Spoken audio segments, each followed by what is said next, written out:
over next week, like on Monday or Tuesday. For example, the International Fact Checkers Network will have it on Monday and Tuesday. So for us, we have no much activities that we have done, but this one is one of it that we are going to do, sharing information among ourselves and potential fact checkers and the current fact checkers. As another way of celebrating this day, again, we have a campaign which is going on currently by sharing the information about fact checking in our social media handles. You can go to our website, our Facebook page, our WhatsApp, the fact checkers WhatsApp group. You'll find a lot of information about fact checking day. Today's theme, tomorrow's theme is facts matter. And for our webinar, we are going to be discussing or celebrating the importance of fact checking in South Sudan. Yeah, and our guests are Kiden Lucy, who is a fact-checking journalist, and Ochaya Jackson, who is a fact-checking fellow from Defy Head Now. We also have Denaya Dennis, the executive director of Connector Hub, who is a digital security and fact-checking trainer. They'll be, as we said before, they'll be discussing the importance of fact-checking in South Sudan. Since Denaya is not yet here, I will ask Lucy Kiden to introduce herself and discuss what she has for us. Then Ochaya will follow.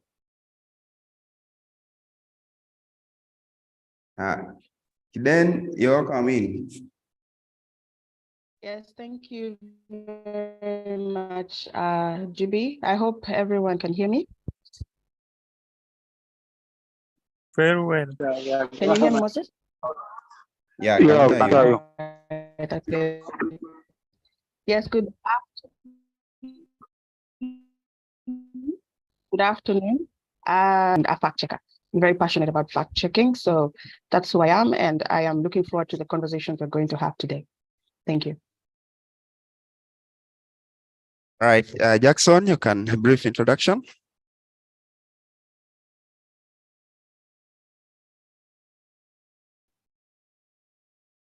Yes, very good afternoon to everyone. It's a blessing to be here, and I wish everybody to feel at home as we are going to give other insights on fact checking in South Sudan. So it's my pleasure to be part of this. Yes, you're welcome. So in the design, we are going to first have you giving us your discussions or your points, whatever you've prepared for us for like 30 minutes. We had for the three of you, we had scheduled like 10 for the first 30 minutes. Then after that, we shall have a question and answer session that will be open to everyone. Like the question will come to any one of you or any one of us. Then any one of us can answer. Too. So perfect. Yeah. So thank you so much, GB. We'll start with a presentation from Ochaya. So Ochaya will basically take us through a round of presentation that he will discuss on methods around fact checking, the best practices, some of the strategies that are used by fact checkers to verify information, as well as tips that news consumers can use for identifying false information, as well as how to deal with things like online threats and harassment. So Ochaya, over to you, and we look forward to seeing what you have for us. Thank you very much, Bida. Thank you very much. Sharing my screen.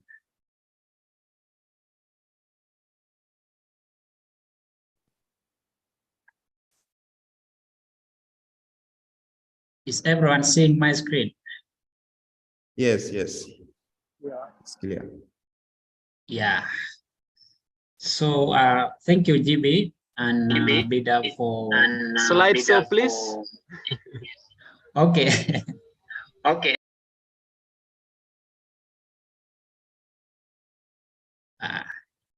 It's okay. Yep, yep. Okay. Yeah, thank you. It's a great day today. We are having this webinar where we are going to share our knowledge based on fact-checking in South Sudan. This comes at the backdrop of fact-checking day, which is scheduled to take place tomorrow. However, tomorrow is also Sunday, which is weekend to everyone of us. And today is also good, and we are having these discussions. It's going to be interactive, and where we share what we have, and also other people will give in their commentary and maybe inquiry that they feel worthy asking. So fact-checking, if I can take along from the global trends, misinformation has been on the rise, and people who manufacture misinformation, they are very sophisticated, and they make sure that they have their content have potential to fool people around. And by doing that, they manufacture these claims and spread it along different platforms whereby people access and go through. However, fact-checking also came in whereby there are institutions and individuals, including established media houses, created fact-checking days in their editorial policy, whereby they look at information trends on different platforms that come into public domain. So fact-checking organizations came out and started fighting misinformation and disinformation on other spaces, including mainstream media. Also in Africa, we have fact-checking organizations that are dedicated to fighting misinformation and disinformation on public space.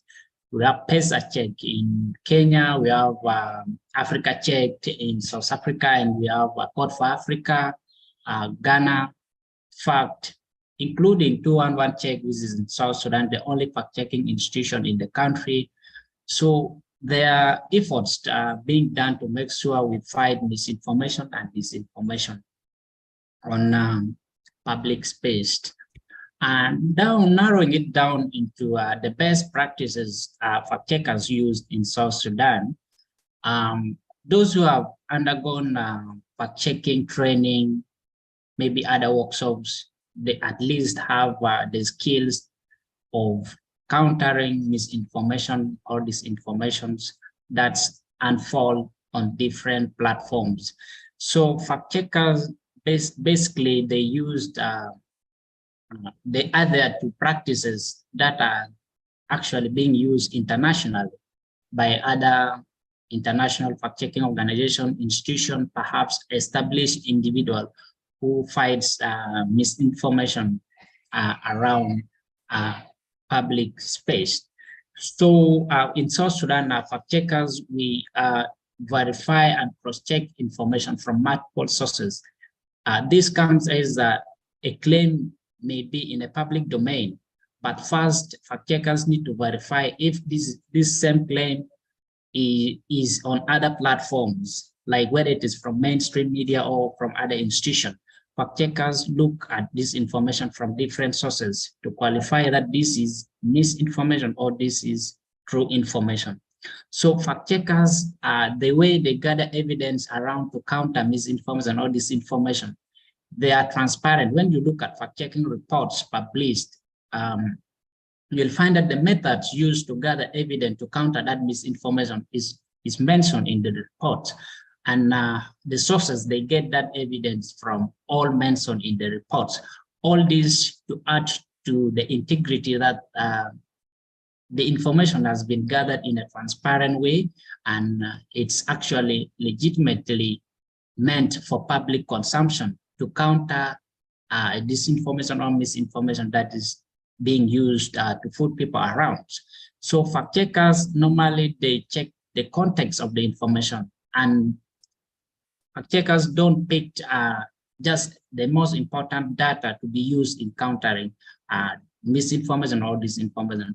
They checked the context of the information, what resolved around this misinformation, and how does it come about? And what if it's not fact check? What would happen? And if it is fact check, what would happen? All these are surround fact checking steps before rushing to publish the story. So fact checkers use reliable and unbiased sources. Normally, in a fact-checking desk, those who are at the fact-checking desk, whether in mainstream media or in organizations, you make sure you get information from highly reputable sources and established that this information is true and credible. So fact-checkers don't use information from unreliable sources, especially information on social media or other social media accounts. First, you verify the source and establish that this is true. Then after that, you go ahead either to publish or to get more evidence. So fact checkers don't assume that this claim is true or the evidence they have is true. But first, they have to verify every claims that come around. So fact checkers, they have their own personal biases. However, in the interest of the best practices, they keep their personal bias in check. They make sure that they don't, their own opinion or their own weaknesses do not distort the information they're trying to present to the public.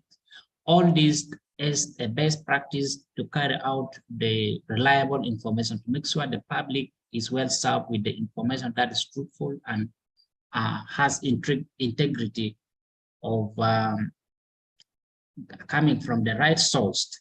So fact checkers use the language that everybody understands. There is no need of using ambiguous, the language that take people to look for dictionaries or to check on it on the internet. You'll find that the language presented in the fact checking report, they are very clear and understandable by a person who is reading. So fact checkers always correct the mistakes they have in their fact checking reports, if at all it comes out. So doing so is to make sure that the information don't have the potential to misinform or mislead the public. Fact checkers do not contribute to the spread of misinformation. However, they counter misinformation. Any fact checker who is contributing to misinformation, I don't think whether he or she has attained or any training, or he has different objective of being a fact checker. So next, fact checkers use different tools whereby it helps them to verify the truthfulness of information and claims, whether it is presented in social media, whether it comes in terms of videos or news outlets, or in terms of reports from mainstream media. So there are tools that are used to verify this information. These tools look at the sources. They check the data and the statistics involved in that claim. And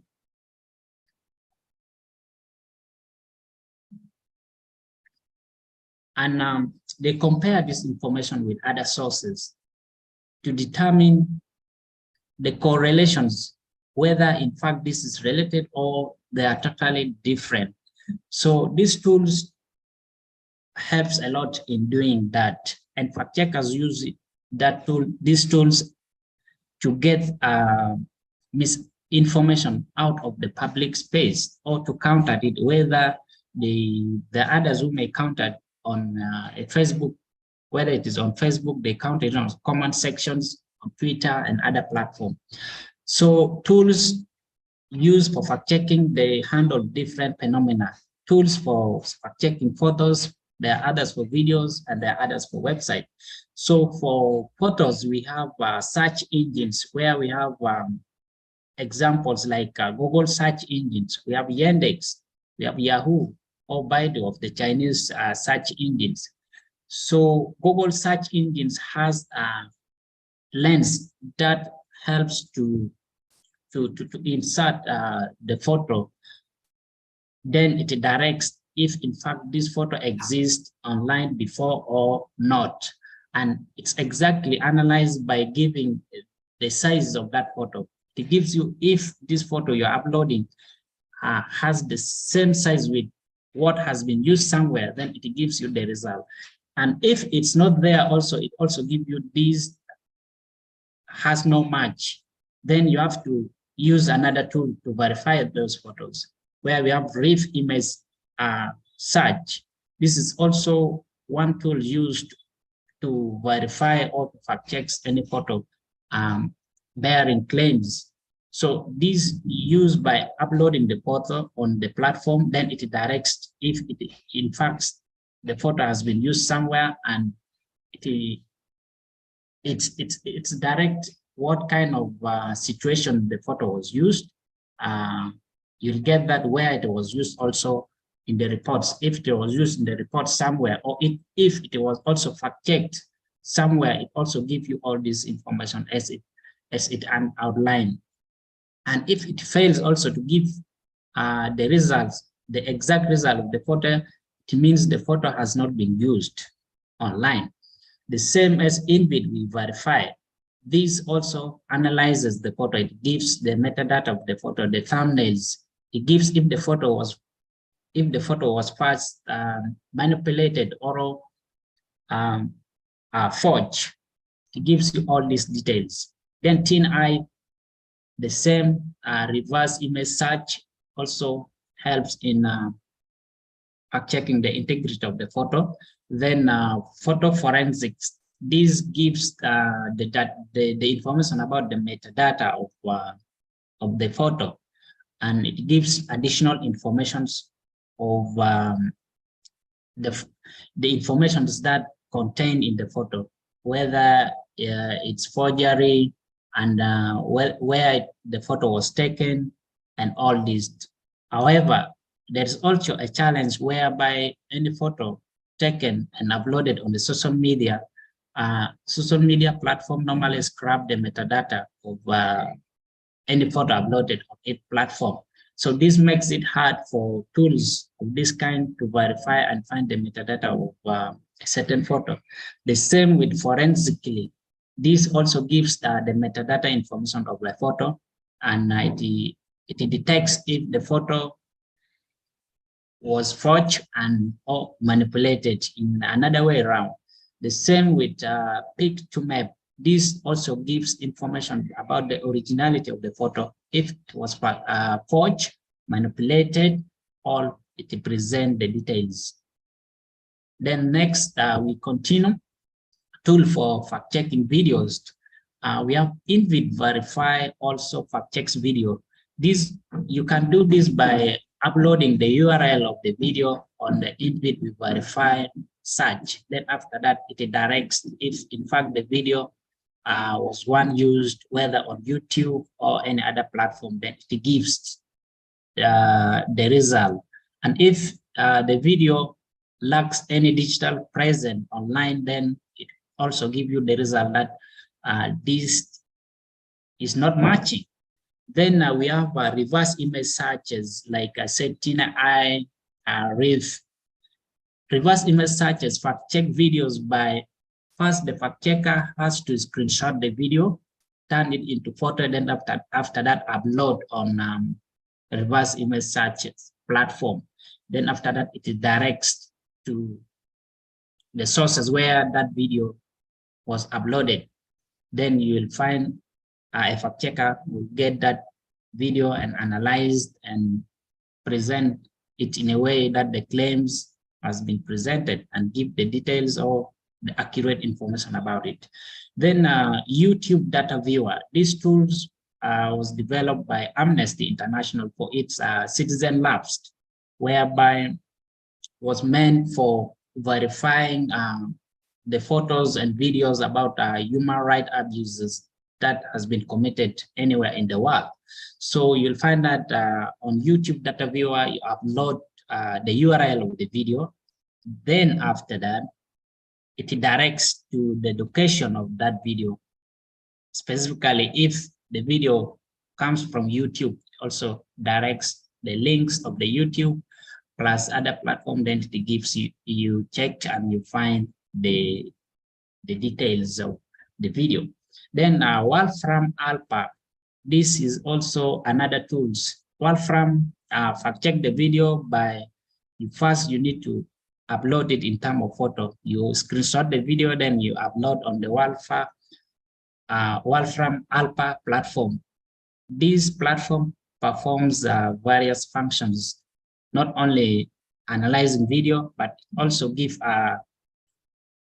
information about the weather location of a certain place. You'll see in a video, the claim present a video, but when you look at around the video or the surrounding that video is trying to present, you'll see the weather condition of the place, whether it is sunny or it is windy. So on this Wolfram, once you fact checked, it gives you the information about the weather location of that place. If it was sunny, it gives you this, on this date it was sunny. But when the video presented gives claim about the event that has taken place in a certain place, then you have Wolfram you will fact check that video by looking at the weather conditions in that video. Then you compare it with the real weather condition of that place on that date or in that same circumstance. Then next, we have fact-checking tools for website. For website, we have Whoist. These tools gives information about when the website was registered and which company registered it, and also the location where the website is hosted, and plus the name server of the hosting the website. So this is very important because there are other claims that impersonate public institution or private institution. They claim that this is an institution. When you find out exactly this institution has website, and also the claim presented a certain website. So this is now two websites claiming to be from the same institution. Then in a Whoist, you run the domain name of that website, whereby it gives you information about when the website was registered, who registered it, and where it is hosted. So most of the claim that comes in terms of website, you'll find that any website impersonating a credible institution's website, you'll find that either it has been registered recently or just some months back. But when you compare with the original website of an institution, you'll find that that institution has been registered a long time ago and with different company. So this is the information gives you that the credible institution with the real website has different information. Then an individual or entity trying to impersonate this entity is also having a website with a different information. So this helps you a lot in countering misinformation or disinformation around. By presenting a conflicting evidence, you counter it by giving the real information about this website and stating it clearly that this website has impersonated a certain website based on evidence of the information we get from the website forensics. The same thing with VariaStotal. This analyzes the URL. If it is a phishing linked sent, it gives you, it flags out that this is malware, this is a phishing link. So VariaStotal gathers this information based from the database of cybersecurity companies that operate as vendors. They give you, it gives information that this website has a phishing link or it's a malware-based website. So the moment you check the URL of any website presenting claims, it gives you information. However, VariaStotal, any website with a protocol that is not outdated, sometimes it gives you that this is real. Okay. However, when you check other tools also, the website is not real. So the URL that are being checked by VariaStotal Sometimes it gives you clearly that this is a phishing website or this is clean website based on the protocol that website used. If it contains the latest protocol, then it tells you that this is real. But if it contains outdated protocol, immediately it flags it as phishing or it's not real. So the same thing, the same thing with cutesat.com. This website, this platform fact-checked website by looking at the state of the website, whether once it was reported to be a phishing website or it's unsafe website. So once you fact-checked, it gives, you upload the domain name of the website on cutesat.com. It gives you the details about the website, when it is registered, the IP address, the internet protocol address of the website, and the name server of the website, when it is hosted, and how much is this website worthy, and how much the website is earning even in a day. So all this helps fact checkers to go around to gather forensic evidence of any website that is claiming to be from an institution by claiming to impersonate whether it is government website, private website, entity, or individual website, or if the website also has been spoofed, to make sure that you'll find a website address of an institution is clearly stated, but people who have ill intention of fooling people around will only take one letter from the domain name of that website. If you have not seen critically, you will find that this is the whole address of the website, and yet one letter might be missing from that address. So you'll find that this is, if you have not checked properly, you get this is from this institution, and yet one letter might be missing or more words has been added to the address. But when you fact check, this will tell you that this has been manipulated or it's unsafe. Then DNS dumpster, this also gives details information about the domain name server, internet protocol address, the email server be aligned to the domain of that website, and the email exchange, platform aligned to the domain of that website, the location where the website is hosted, and yeah, the locations and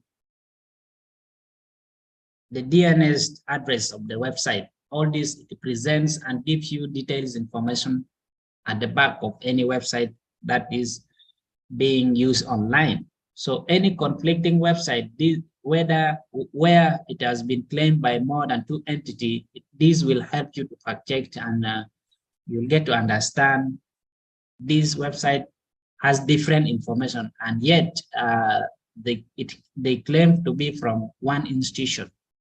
So this helps you a lot. As the same thing with the DNS ballistics, this also provide the digital forensics of a website, all by presenting the information about the website, when it was registered, the IP address of the website, the email aligned with the domain of the website, and the server name, the location, and all this. So it presents you more information about the websites, an entity or individual. Then now we have tools for internet archives. So this one helps a lot by making sure that you archives the URL of a certain claim. You'll find claims that comes from website. For a fact checker to make sure that he or she tomorrow goes back and check as a reference, he or she will archive the URL of that website on this platform, Archives East. This helps a lot. You'll find an individual may post a claim but you'll find in a minutes of time, he or she deleted it. But when you archive that, the URL of that claim in this archive.is, you'll find the information. Even if the person delete or the URL disappeared from that platform, the moment you archive it, you'll get back and check the information. You'll get it is there. Anybody who is visiting the URL once already you have archives, he or she will get the information. The same with Wayback Machine. This also does the same functions. Fact checkers, the moment you fact checked, you counter misinformation or disinformation around. Yeah. The last thing a fact checker does is to make sure the URL of this claim is archived for future reference. We may not know, the person may delete it or it may disappear, but the moment it is archived, helps a lot to go back and check. It also helps a lot for you. Once you click the link, it directs and takes you to where it has been archived, and you get how the claim was presented. So there are other tools also for investigating and analyzing social networks. Social networks like Facebook page, Twitter, Telegram. So there are tools used to analyze these social networks. In which we verify these analyzes content or analyzes Twitter by looking at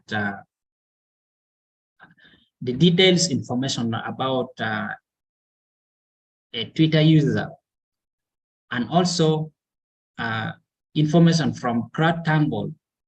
This is specifically from Facebook. So it analyzes. Thank you so much, Ochaya. You try to move pretty fast. Almost there. I'm almost finishing. Okay, great. Yeah. In we verify analyzes Twitter and content from Facebook CrowdTangles. Then TruthNast offer a dynamic analysis of or monitoring of Twitter. You get to know that this Twitter is real, or this Twitter contains bots, elements, then botometers. Also analyze the Twitter account. You get to understand the followers of that person, when the person tweets, how often he or she tweets. Then TweetDeck, this is used for monitoring Twitter accounts. The moment that you add any Twitter handles in the TweetDeck column, you'll see exactly when, if the person tweets, you'll see that he or she has just tweeted, just unfold, and you monitor and you see. Then TSG start, this is used for analyzing the Telegraph channels. You look at the followers of these Telegraph channels, how many, the subscribers, and the location. Then at Telegago, this is a Twitter search engines. You get to search and analyze real to find or private groups Twitter handles. So there are tools like Google Maps. This is used for finding the locations of whether it is photo or the video claims of any posted on any platform. You'll find this helps to geolocate the video of any claim being used to misinform people around. And Google Earth, the same time, this helps to get the geolocation of a certain claim that has been presented in terms of video, and Google Street. This helps to get the locations. And we have the methods used, the methods of fact-checking. Fact-checkers verify information from primary sources, individual. Then fact-checkers use other sources like other literature's, other platform like website to get information before publishing it. They use fact-checking website like what I said earlier, the Whois informations, the Whois platform, Aristotle, and other fact-checking platform website fact-checking platforms. So fact checkers use reverse image searches to make sure they gather and get accurate information before they counter any claim. So fact checkers use different strategies to verify information. First, they check the credibility of the sources. This source, is it a legitimate source, real, or it is unreliable source? So fact checkers get to confirm different details of information from different sources before they confirm that this is real information or this is misinformation. Then fact checkers investigate the background of that information, in what context it has been presented, or what is it trying to achieve. So fact checkers analyze the data or evidence before they publish any information to counter misinformation. They have to make sure that they have all the evidence available to support that claim, or to present it in a way that either confirm or disagree with the claim. So they use different tools, from archive searches to reverse image searches, to verify the integrity of any information. So tips to identify false information. You are information consumer, you don't know the content of this information, what is it trying to do to achieve once you read or you go through. So make sure you confirm that this is from reliable or reputable source, cross-check the information and confirm its accuracy from other sources or platform, determine the information is presented in an objective manner. If there is a potential bias, find out the bias exists in that information. What then the gaps, what is the gap exist? Does it bear evidence? It lacks evidence. All this for you not to contribute to misinforming the public. So make sure the information is current, not outdated. There are other platforms that share outdated information that does not match with the current trend. So get to look at the date and when was posted.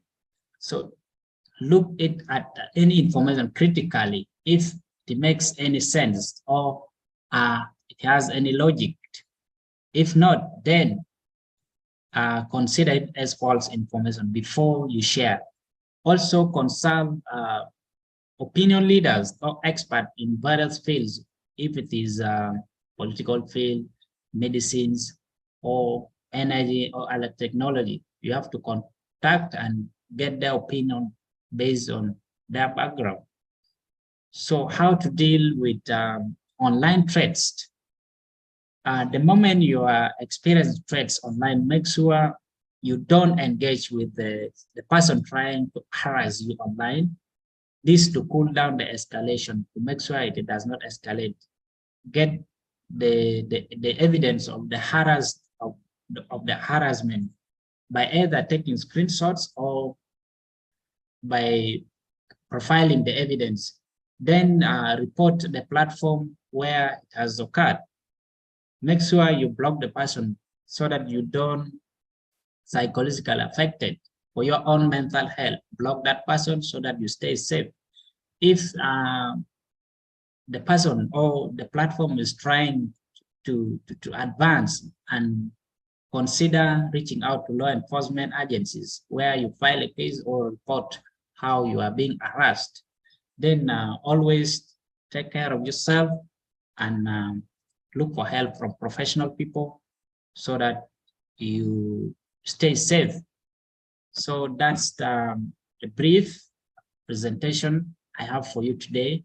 Thank you very much for being part of this, and let's continue to interact and we hear more from other panelists. Thank you very much, GB. Perfect. Thank you so much, Ochai. That was an excellent presentation, in depth, and I have been able to learn a lot of things that I didn't know previously. So guys, if you have any questions, do put them in the chat box. And we are moving on to the next panelist. We had Denaya. Denaya didn't join us earlier. So Denaya, welcome on board. You can introduce yourself and go on with your presentation. So Denaya will be speaking to us about the role of fact-checking in promoting media literacy and civic engagement. He will explore how fact-checking can help people to become more informed, engaged, and active citizens, and also how fact-checking can contribute to building a culture of accountability and transparency in South Sudan. It's a pleasure having you, Denaya. Please do introduce yourself and proceed with your presentation.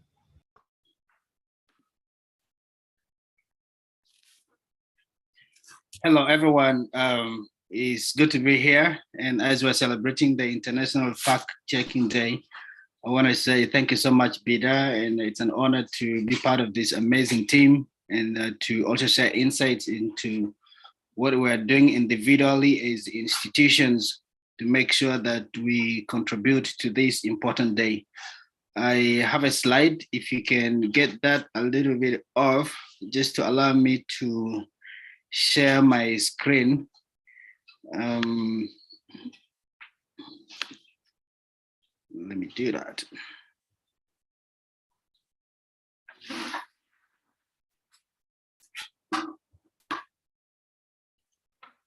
Is it possible to?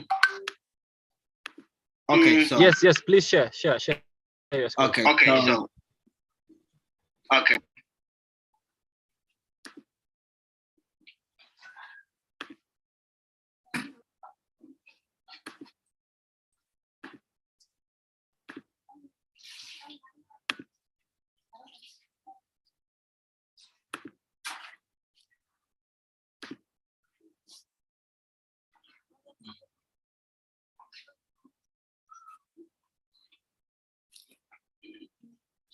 All right, thank you. I hope everyone can see what is on my screen. And as our moderator said, my name is called Denaya Dennis, and I work for Connector Hub, which is an innovation-led organization. And glad also to be a part-time assistant teaching assistant at the University of Juba, where I'm also supporting the students in the ICT department. And so as Connector, our work has been mostly to engage on digital literacy and inclusion programs to see that many young people and young girls, boys in specific, are able to engage on online platforms, have the skills that they need. But again, fact-checking is a very important element of our work in that there's a lot of information, just as we heard from our previous presenter, in that many people are always hungry out there for information. So we need to always do our work to make sure that people have access to the right information. So this is the topic that I'm going to share on. It will be very short. Bira told me I have 15 minutes. And in our learning, we should be able to explore how fact-checking can help us become more informed, engaged, and active citizens. We all have a role, and when we do fact-checking, how can that help us to be more informed and engaged? And also how fact-checking can contribute to nation building, even as a culture of accountability and transparency for us as South Sudan. And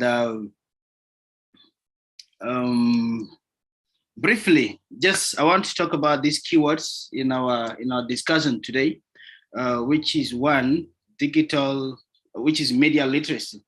And they say that media literacy refers to the ability to accurately analyze or critical analyze the stories presented in the mass media and to determine their accuracy or credibility. This is according to the Oxford Dictionary. So media literacy is very important, in which we are looking at people being able to analyze information which is presented on the mass media. It could be on the print media, photos, on social media, any kind of media.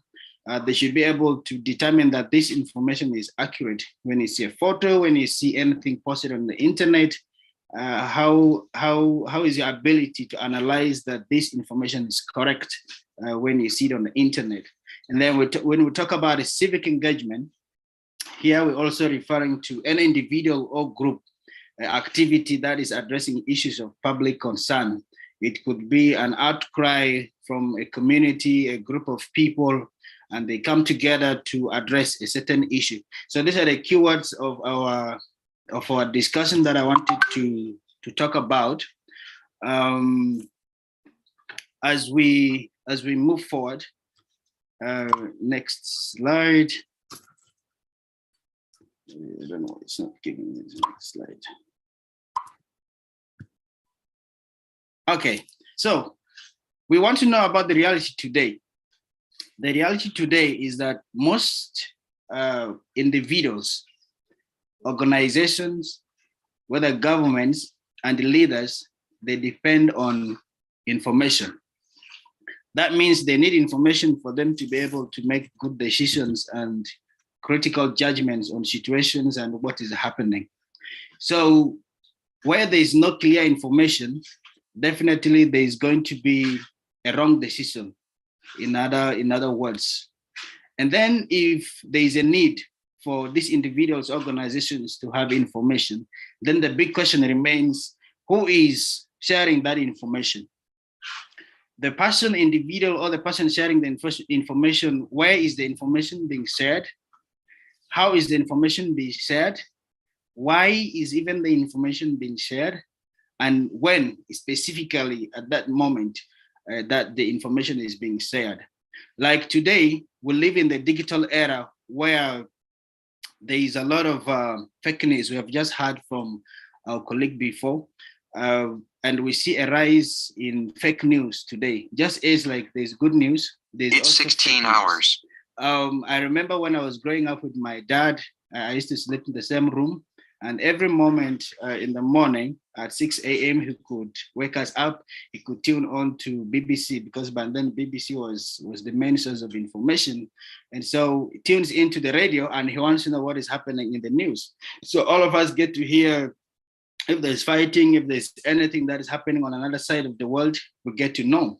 And today, we don't also deny the fact that much as there is the need and the desire for people to get information, there is the misinformation, disinformation, and malinformation, which we discussed previously, our other presenter has mentioned.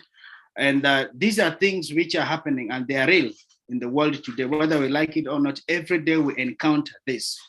And we have seen on social media and other traditional media outlets, they have increased even the rise in misinformation, disinformation, generally say fake news.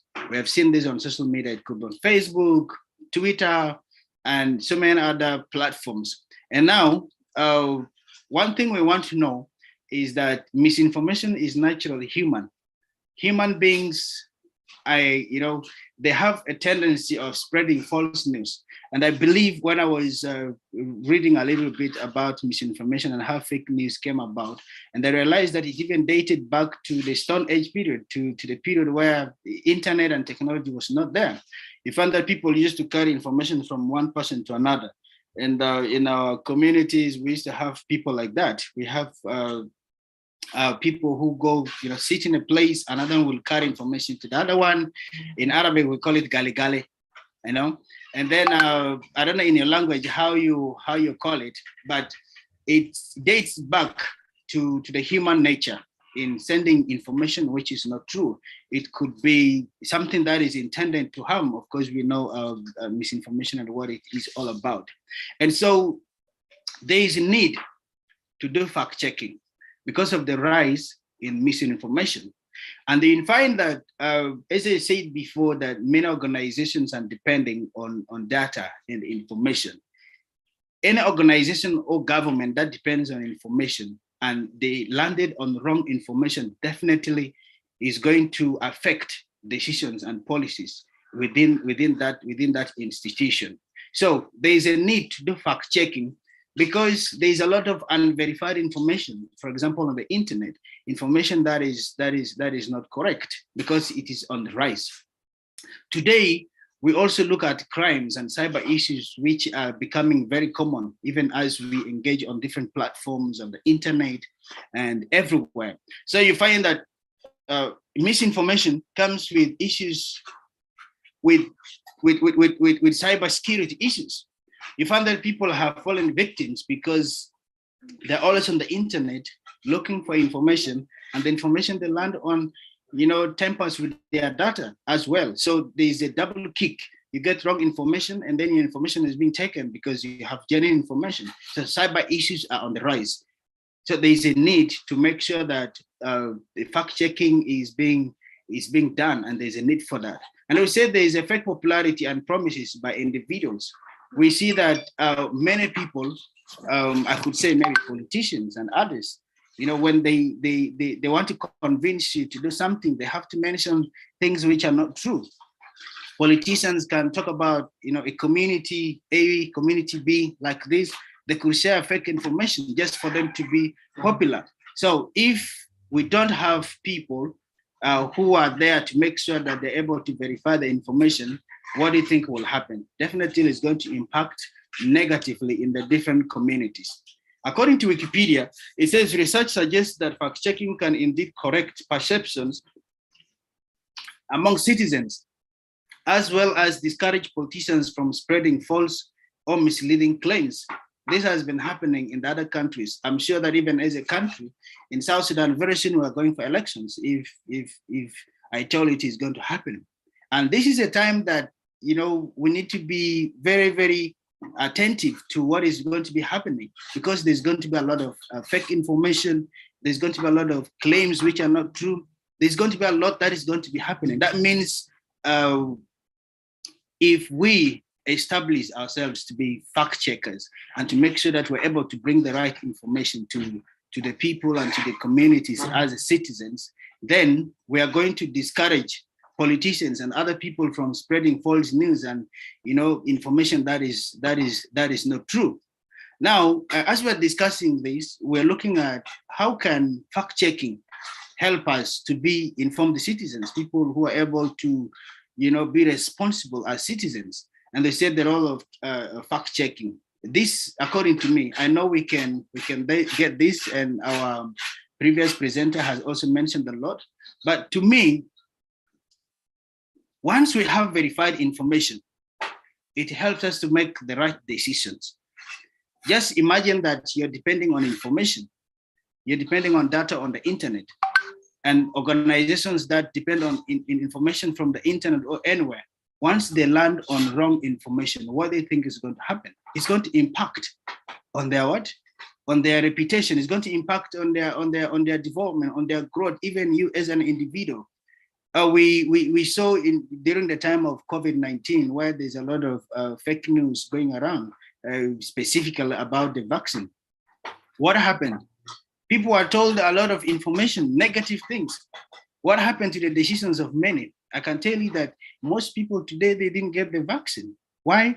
Because there was unverified information that they got, and because that is what they believed in, and they decided not to go for the vaccine. There are people like that. So once we're able to stand on the truth and make sure that we have verified information, we'll be able to make the right decisions for today, for tomorrow, and for the future. Secondly, fact-checking helps us to it increases trust, whether it's an organization, whether it is an individual, whether it is a government. So once you depend on verified information or you share verified information, definitely people are going to trust you. Let's say 211 Check, for example, begins to share information about fake scholarships. Let's just imagine such a thing. People know 211 Check is a verification platform that provides the right information. But once they begin to put information which is not true, what is going to happen? Definitely people are going to lose trust.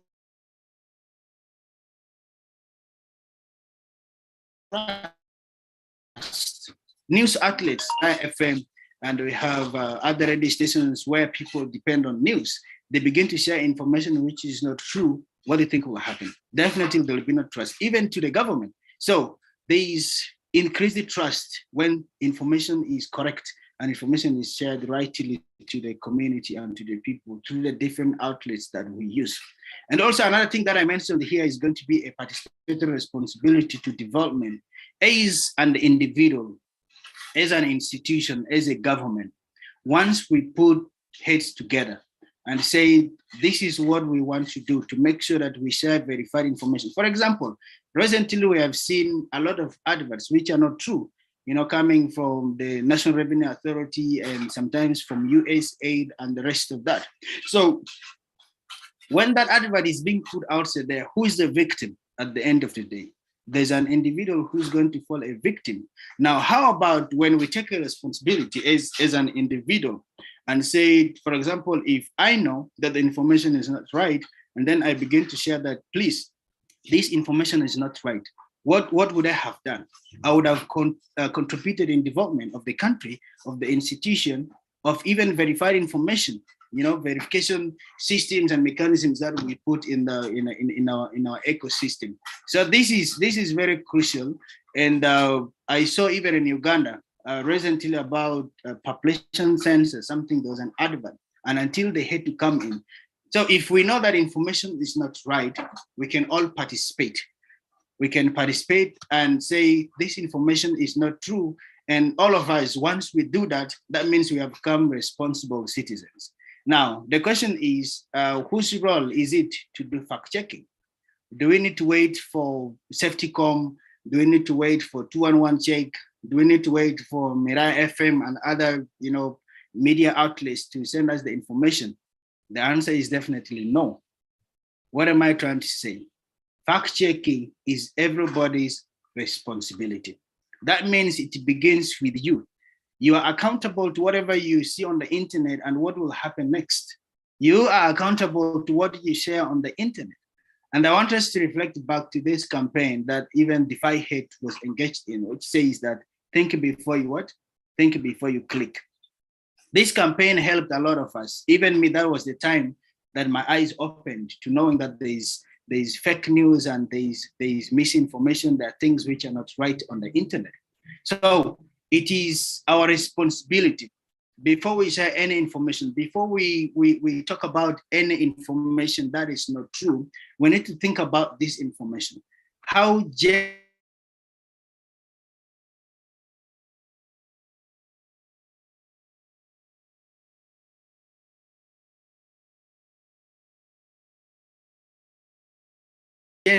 is this?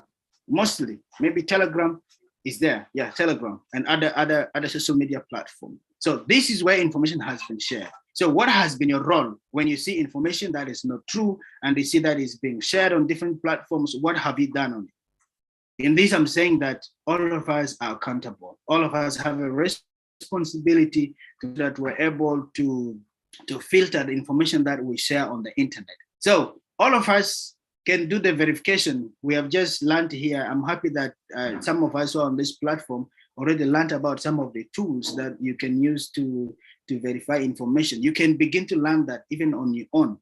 You are responsible. You can take at least one of the tools and say, today I'm going to begin to do verification for information. If information is shared on Facebook page that is not genuine, that means I need to cross-check. I need to find out what is happening. And again, another thing is that I love what 211 Check is doing, for example, by creating a WhatsApp platform that brings together fact checkers, people who are passionate about, sharing information that is true.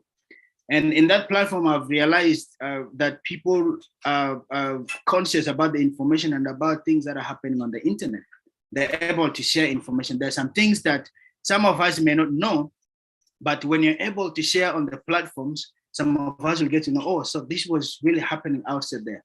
And by so doing, you're also trying to show your responsibility by doing the right thing and to make sure that nobody is being scammed outside there. Nobody falls a victim of fake information that is going on there. So these are some of the few things that I wanted to say. But I had a very little time for this, but I'm excited that all of us, we have a role to play. And we can all do this together as a team, as individuals, as institutions, and as organizations. I just want to end here. If anyone has a question later on, you can ask, and I will be glad to respond where I have information on that. Thank you so much. And back to you, to the moderator. Excellent. That was very brilliant. encouraging presentation there from Denaya. If you've just joined us, Denaya was doing a presentation on the role of fact-checking in promoting media literacy and civic engagement. He was able to explore how fact-checking can help people to become more informed, engaged and active citizens as South Sudanese, as well as to contribute to building a culture of accountability and transparency in this country.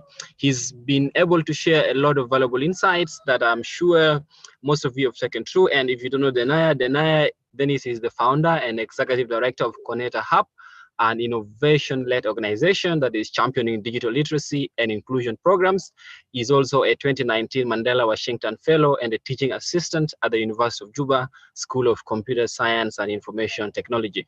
He does a lot of trainings around digital security, fact-checking, and entrepreneurship, and he works a lot with young people to build their capacities through trainings, through skilling as well as awareness. And he has spoken, of course, in many conferences and events, including the Internet Governance Forum, the Digital Rights and Inclusion Forum, which happens in Nairobi sometimes this month, and also the East African Innovation Week. He's a very dedicated young leader and is passionate about inclusive internet governance and digital opportunities. It's a very amazing pleasure having Denai on board, and I hope that all of you have been able to learn from the presentation. And that brings us to the end of the presentation from the panelists, and we will be now we will be having a discussion where we'll throw some questions to the presenters. So in case you have any questions on the presentations that were made by both Ochaya and Denaya,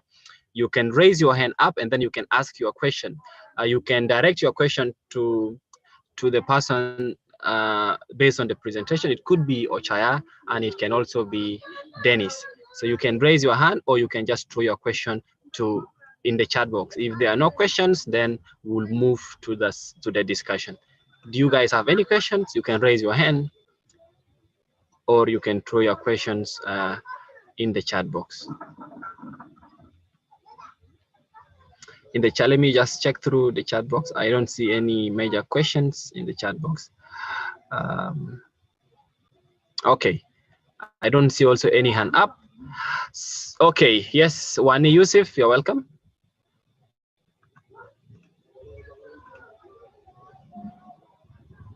Good evening, everyone. Yes, I don't know if you can ask you guys are getting me. Good evening, everyone. I don't know if you guys are getting me. Yes, we can get you.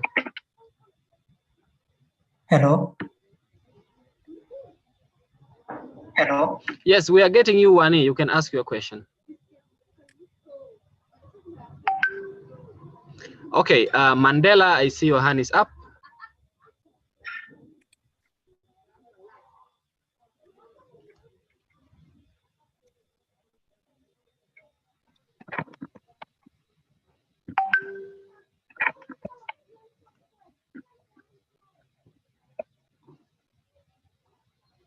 Okay, looks like they're having technical glitches from their ends. Yes, Mandela, you can ask your question, or you can just type your question in the chat box. Okay, in the interest of time, we will move on to the panel discussion. Like we have our three panelists, Denai Dennis, and then we have Lucy Kiden, and then we have Ochaya Jackson. I hope all of you are all there because I can confirm from the guest list that you are all present. So I hope you're all ready. Your videos should be on so that the audience are able to see you. So so we will start with Lucy. Lucy, of course, you are a fact-checking journalist and you are someone who is very passionate about fact-checking. So can you just tell us briefly how fact-checking contributes to the fight against mis and disinformation in this country?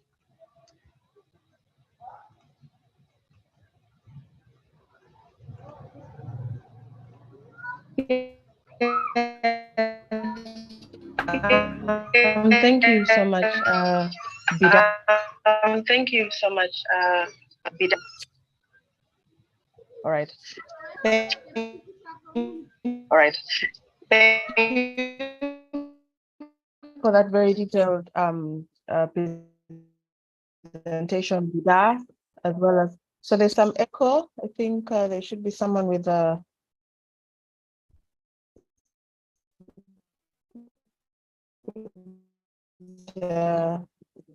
Is it better? Key presentation. Thank you, Bida. Thank you, Denia Dennis, also speaking on important to why it's important for fact checking, how it contributes to the fight against misinformation and disinformation. Let's just look at a bit of history. When fact checking became a thing, it was back in the early 90s when there was something called yellow journalism. Ideally, journalists are there to link information from the source to the consumer, okay? And the information needs to be accurate. We have ethics that guides journalists. Back then, there was no social media. Like Denia said, it was word of mouth, or there were media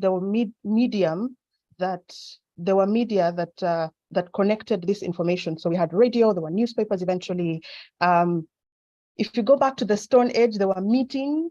People would meet either under a tree or under a fire somewhere and have conversations, and then verified people would be able to pass on the information. You had chiefs or family heads to give information to people. Over the time, of course, technology came. Now we had newspapers.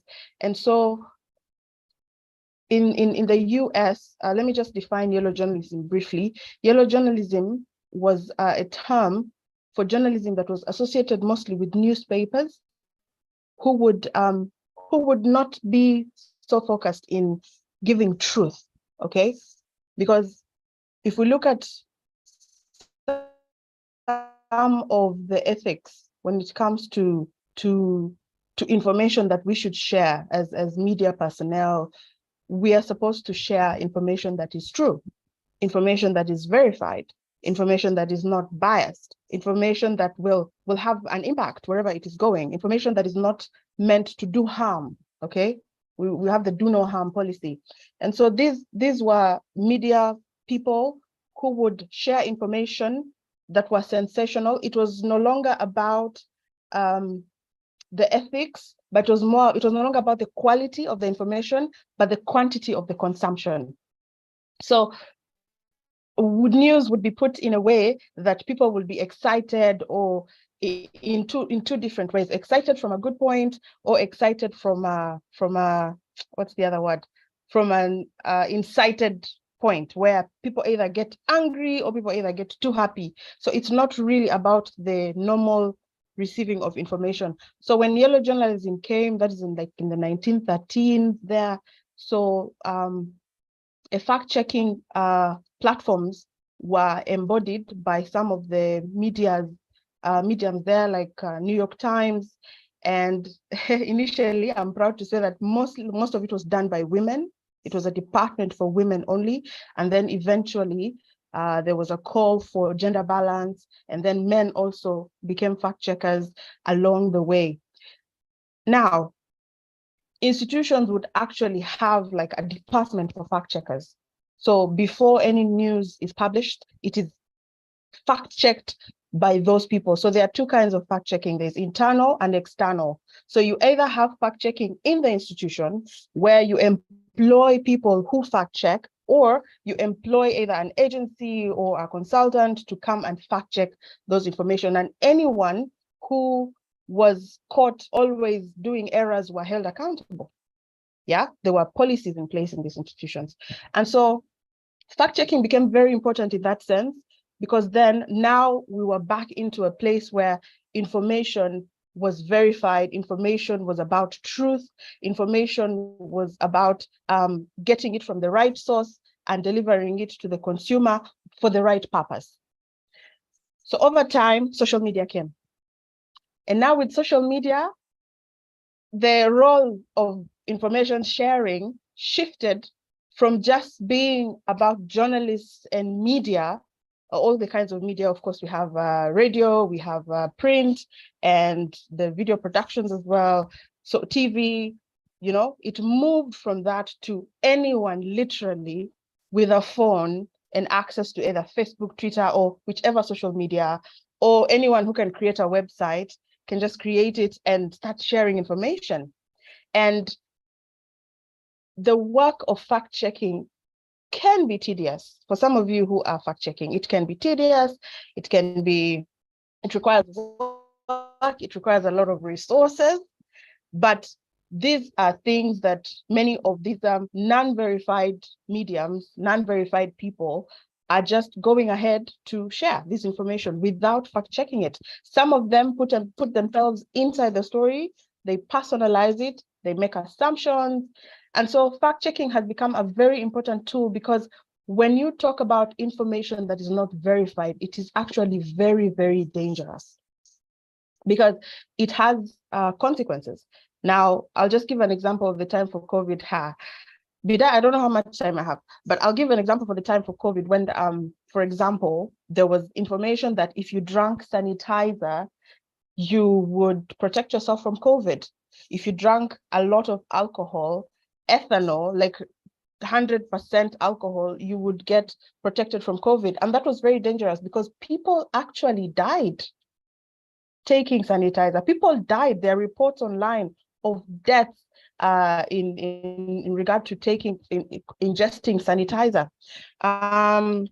Recently, I actually had a conversation with somebody. It was so painful to hear that during the time of COVID, when it was shared that when you drink tea leaves without sugar, you know, you will be protected. And unfortunately, this woman who was pregnant, she was a few months pregnant, she drank this tea and she lost the baby. She actually lost the baby because she drank tea that was highly concentrated with no sugar in the name of either treating herself or protecting herself from COVID. So non-verified information, fake news, misinformation, disinformation, all those terms, it is all false information, is very dangerous out there. And so that's why it's very, very important for fact checking to happen and to be able to fight, to be able to, earlier on, Ochaya used a very good word, to be able to counter, okay, and prevent the things that happen after misinformation is shared. And the thing here is the thing, it is very easy to share the wrong information, but it is very hard to deal with the consequences. And so, yes, it's very, very important to fact check. It is very, very, fact checking contributes to the fight of misinformation and disinformation in South Sudan in such a way. So yes, this woman lost her baby, but after hearing, this lady had to tell her, by the way, I heard that this is not true. And she was able not to stop ingesting, because who knows, maybe she could have lost her life as well in the process.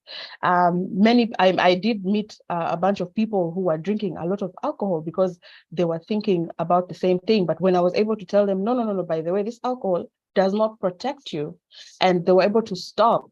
So that helps so much to sort of fight back on the effects of sharing false information. In South Sudan, the information can travel very fast. I mean, only a small percentage is on social media, but for some reason, everyone gets to know. Like during COVID, I went outside, and one of my neighbors she's not on social media. She has no phone. She's an Abuba. Adil the door Abuba base. And she was telling me about COVID. This whole tea thing, she already knew it. She told me about this baby in Khartoum who spoke and said that we should take tea. And you wonder, how did she get this information? News travels fast, like crazy. And so we need to step up our game, guys. We really need to step up our game, because if we don't, it's just going to get worse and worse. And I don't want to get into more and more details, but let's get some more questions. And yeah, fact checking is very, very important. And yes, it contributes to the fight against misinformation and disinformation in South Sudan. We are in a context, in a space, South Sudan. We are in a we're in a context, space where we're still very volatile in terms of the politics, very in terms of volatile illiteracy, in terms of the politics, in terms of illiteracy, in terms of no clear access to information, the verified information that no is. So clear we need access to to make sure we information, are able the to reach verified people information that with is. verified So information in all ways possible, so that the diverse effects are not felt. It is still 2016 was a bit. It was I worked for Defy Hate for like 2 years.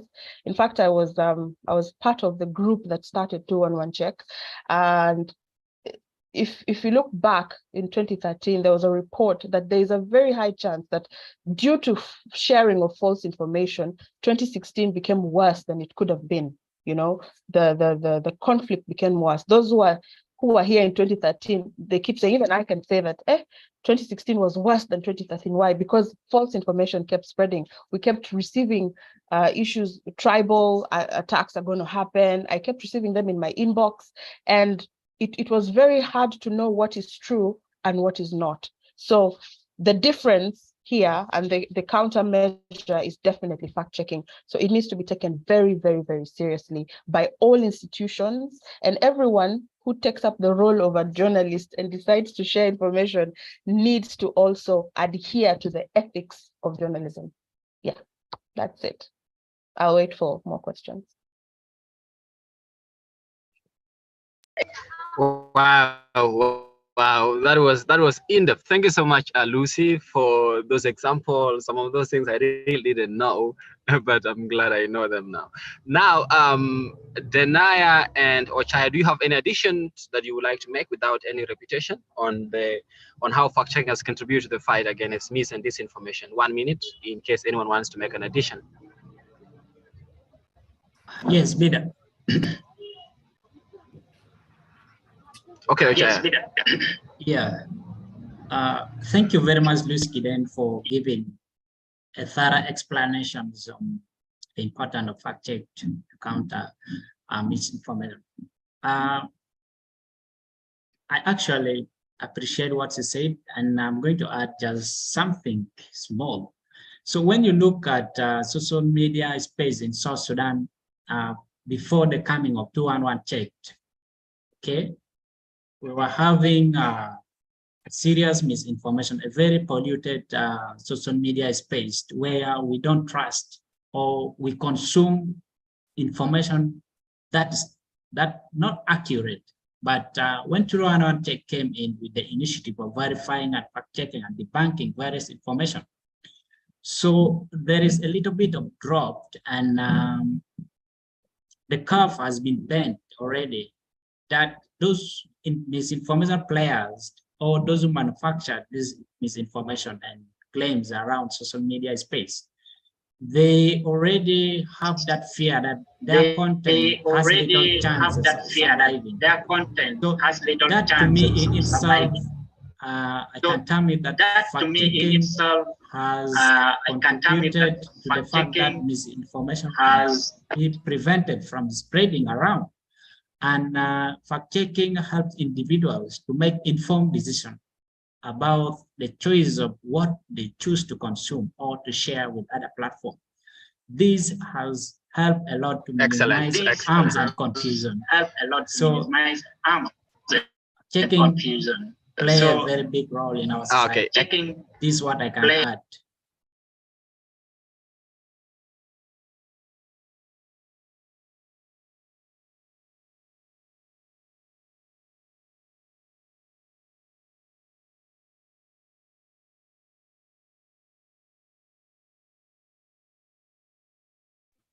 Bida, you're muted. Bida, you're muted, please. Oh, crazy. So I was asking Lucy if she can share some examples of successful fact-checking efforts that she thinks have helped prevent the spread of false information in South Sudan recently or in the past.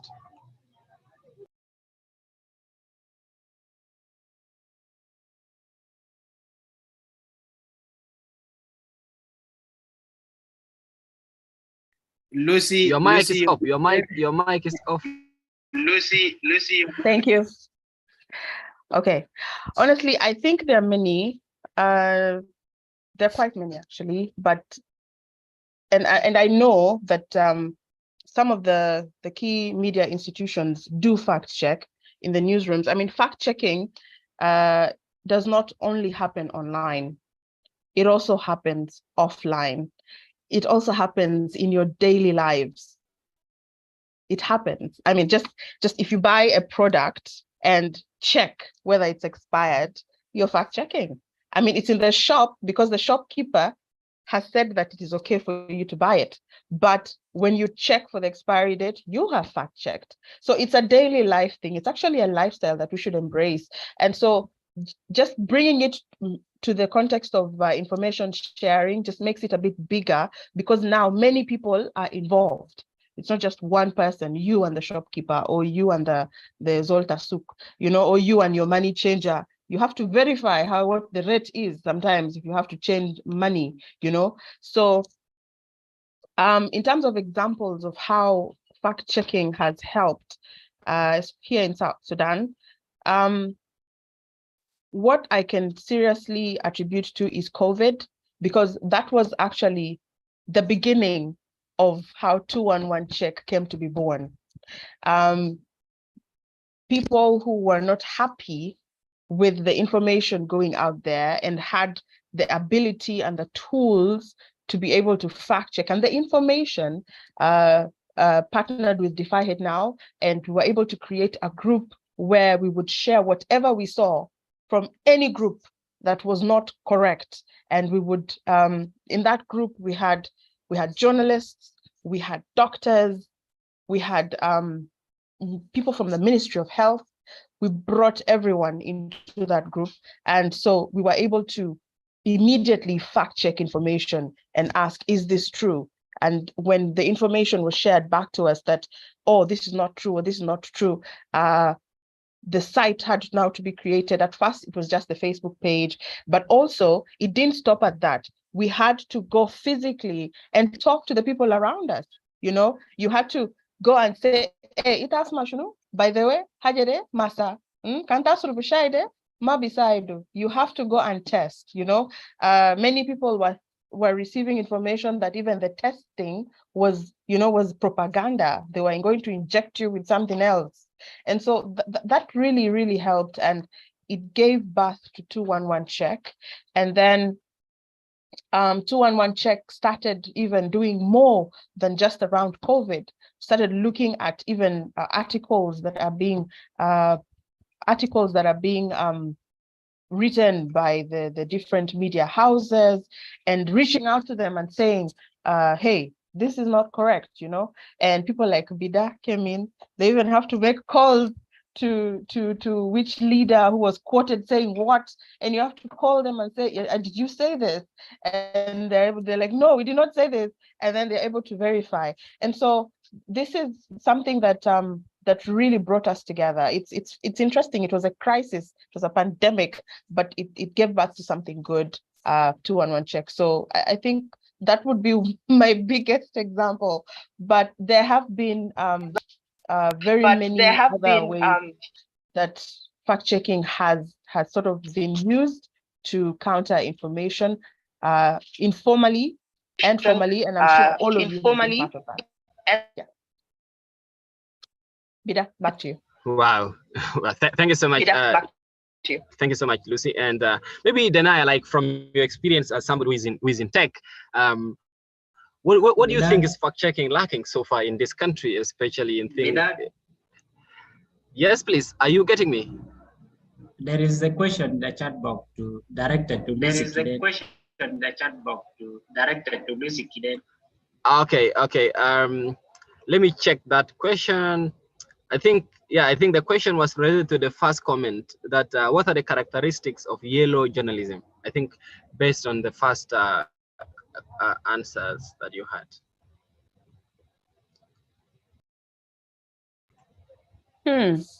Yellow journalism. From my point of view, the key main characteristics are two: sensationalism, which happens to be a way of tapping on your emotions so that you feel a certain way when you receive the news. Okay, you feel a certain way. So a story can be an ordinary story, but because a certain tribe has been mentioned, and then a context from the past has been brought up in which this tribe was probably in a compromising situation, and then because you're from tribe B and this is A that is being mentioned, you will not focus on the story, you will focus on what this tribe did, and then that is what your response or reaction will be towards, okay? And it's insightful, all right? Sometimes it's not even in the story. Sometimes it's the photo that is shared. Yeah, you'll find a very graphic photo has been shared, and the story in itself is not even about the photo. Okay, you find a dead body, okay, and maybe there's a panga and someone is standing with the panga, and yet the story is not even about someone killing that person with a panga. Maybe that person died of an accident. I don't know if that makes sense. So what these journalists would do, they would find ways to instill a certain emotion in people. It's very psychological, by the way. People who share false information are so smart. I need to tell you this. They are very smart. They are manipulators. They are liars. They are so smart. They devise me. So you also need to be very smart when you're receiving information, so you're able to decipher these bits about that information. So yes, sensationalism. So this story will either make you angry, it will make you want to act out, it will make you want to share it with, I'm using an example of tribalism because that is something that is very rampant here in South Sudan, in our country. And so it will make you want to share it with all your fellow tribesmen, and then you're able to now talk about it in that way, and you're angry. Out of that, you might even now turn this emotion into something physical, okay? And that is how a conflict starts. So that is one aspect of yellow journalism. Another one is that it is very exaggerated. Most times it is exaggerated. It is made to look bigger than it actually is. You know, like a simple statement. Let's give the example of the portrait that was launched, the president's portrait that was launched. So a simple act can be exaggerated. It can be exaggerated, and people will make so many kinds of assumptions. Yeah, they has endorsed the president. He's now the only candidate. Who said? It is just a launch. You know, out of the blue, something can come out from a very, very small thing. And so that is part of yellow journalism, and that's why fact-checking needed to become something official and mandated. And just let me touch a bit on it, and Bida, allow me touch a bit on the ethics of journalism. And let me just put that in all the ethics of journalism, and I come back to journalism because ideally journalists are the professionals who have the power in their hands and are also authorized to share information to the public. Okay, now we have content creators as well, but if I'm to dictate, all content creators should be able to adhere with these ethics. And so one of them is truth and accuracy. How do you get the truth? You have to fact check. You have to be able to fact check. How do you know that something is accurate? You have to fact check. Every fact has to be right. Independence. A journalist must be independent. You must have your own voice. What does this mean? That means that regardless of your feelings or which tribe you belong to, or which political party you belong to, or which institution or union you belong to, you're supposed to be independent. But in your independence, you still need to fact check. That means if your feelings stops you from associating with party B, as a journalist, you have to put those feelings aside and go fact check from political party B. Yet you like political party A. I hope I'm making this clear. Fairness and impartiality, that is point number 3. You have to be fair and you have to be impartial. But in order to do that, you still need to fact check. Every story has to be balanced. But in order to balance it, you have to fact check. Fact checking is including context, including background. You have to go and get right information to put in your story. In terms of humanity, you still need to go and fact check, go and get the laws right, go and get the human rights right. That is still requires the process of fact checking. You need to see whether your story will cause harm or good. That means you need to look at the previous stories and see what happened what happened when someone told this same story a few years back, or just check with your friend, if I told this story, how would you feel? So know whether it will be harmful or it will actually be productive. Accountability, that also requires fact checking. So fact checking is like a default in all the ethics of journalism. So yeah, it's very, very, very key. I'm really glad that we're talking about this.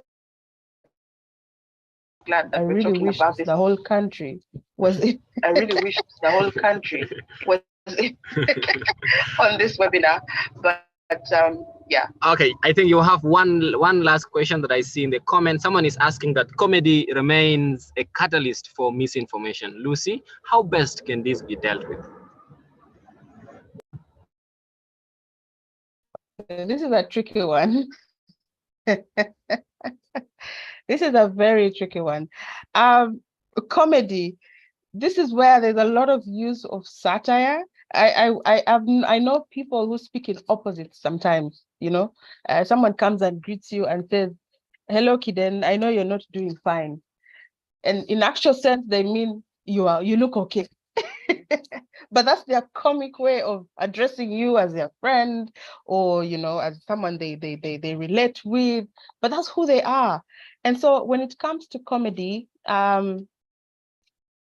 one, again, information consumption, the responsibility is on the consumer.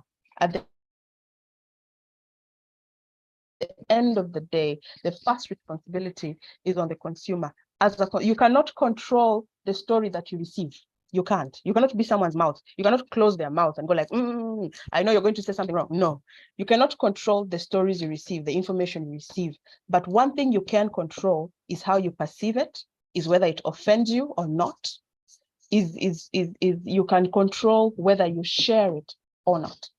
Okay, so as an information consumer, and most of you are also fact checkers, you need to have that that first instinct that comes when you see information. So when it comes to comedians, again, you just need to fact check, and well, they probably need to be held accountable if it is insightful. But comedy is comedy. Ideally, they're supposed to make people happy and make some people angry. I really don't know how to speak on this, because at the end of the day, there are no laws in place that can hold these people accountable in case whatever they say is insightful or not.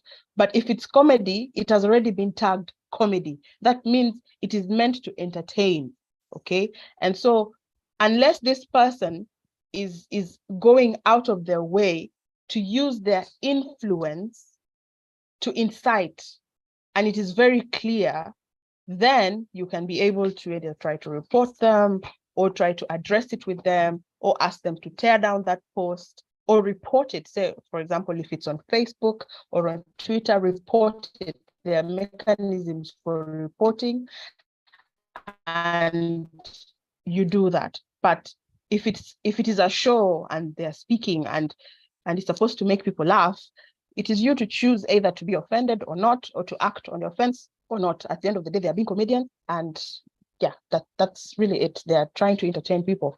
But yeah, so in the case where you're sure that this person is inciting and abusing, you're sure that this person is inciting and abusing power, then I believe you can try and report them. I've seen cases where there are people who felt like they were being their names were being put in the mud, and they were able to report and take people to court. So I'm sure there are pathways you can follow in that case. Yeah, exactly. Thank you so much. I like your last point. We should just know that they are comedians, and yeah, unfortunately, some of them want to take advantage of being comedians to advance certain things, just like Malek has said. But very important points, Malek, and I believe that that uh, very well answers your question. So let's move to Denaya. Like Denaya, from your tech experience, can you just tell us what you feel is so far lacking, and especially in the media or internet space in regards to fact checking? What do you feel is lacking? And maybe what do you think can be done to improve these efforts that are already underway?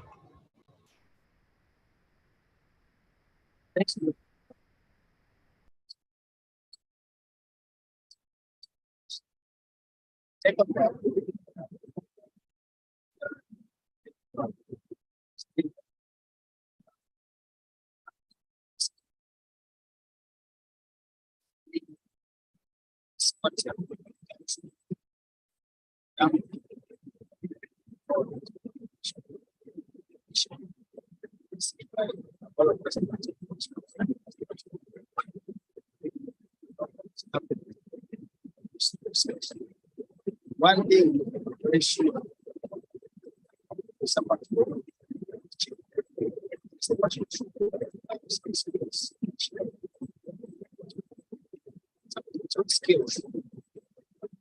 sorry, my voice is not being heard. I hope you can hear now. Oh. Yes, we can hear now. Okay. If you can hear now, it's okay. Sorry, I was using a laptop and my power just went off and I have to use my phone, but it's okay. Thanks for the feedback. So I was talking about the skills and the gaps in there, specifically on digital skills, because for someone to be able to do proper fact checking, the person should have at least minimal digital skills on how to maneuver on the internet. When you find information, how do you verify such an information is correct? Like what Ocha was saying, there are websites which are meant to scam people. Recently, I think I almost fell a victim of one. There was this UK organization that was advertising for grants, and it's called African Community something. And so someone shared with me, it's like, there's an opportunity here, and we need to apply for it. And I was excited because almost everyone on daily basis are looking for opportunities. And then when I went to their website, I saw the board of directors. When I saw the board of directors among the teams, I started searching for those people on the internet to know whether they have footprints on the internet. And by so doing, I realized that the names that were used for the board of directors and the members were people who are not there. There are even people who appeared are not connected to the organization. So I was able to know that this organization at least is not real, much as they say they're based in UK and they're supporting African communities. And these are things that we face on daily basis. And for someone to be able to know what is genuine and what is not genuine, the person needs the skills.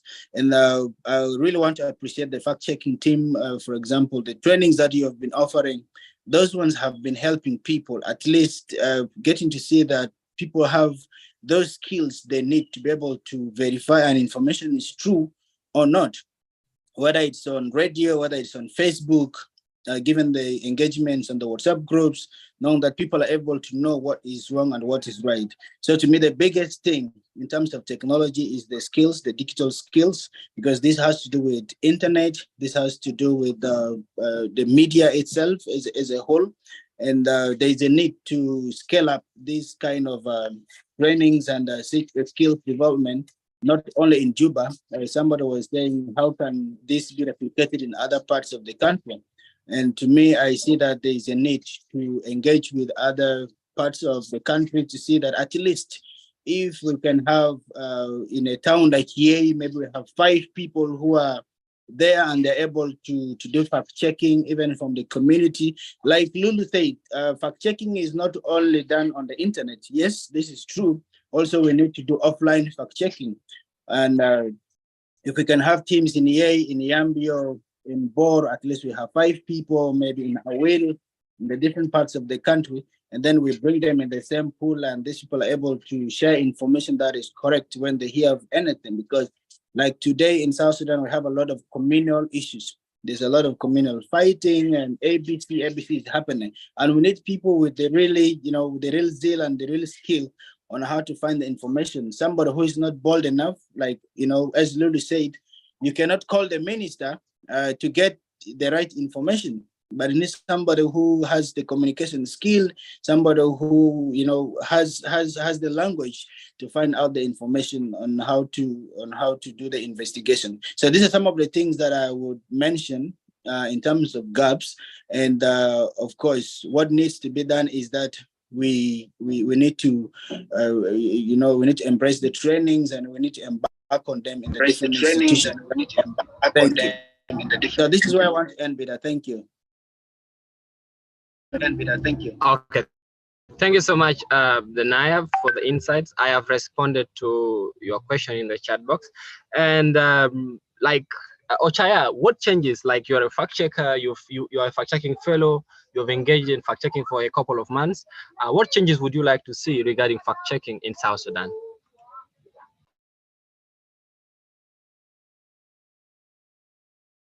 Your microphone is off. Thank you, Vida. I would like to see more platforms that give accurate information to the public based on the background that they are trained fact checkers who are giving out content that counter misinformation and disinformation in our media space. And I would also love to see if there are other fact checking bodies. Remember, it's only in South Sudan that 211 Check is the one handling fact-checking initiatives here. So I would love to see if people who are trained as fact-checkers come up with an initiative to add additional force to what the FIHEAD is doing. And basically, I would love to see if we have absolute effort to make sure that misinformation has no space into our public domain. And the little 211 Check has been doing has contributed to the dismiss of other platforms that create misinformation. You can recall, or you can even examine, previously we were faced with photos of people taken somewhere else, but claimed to be in South Sudan.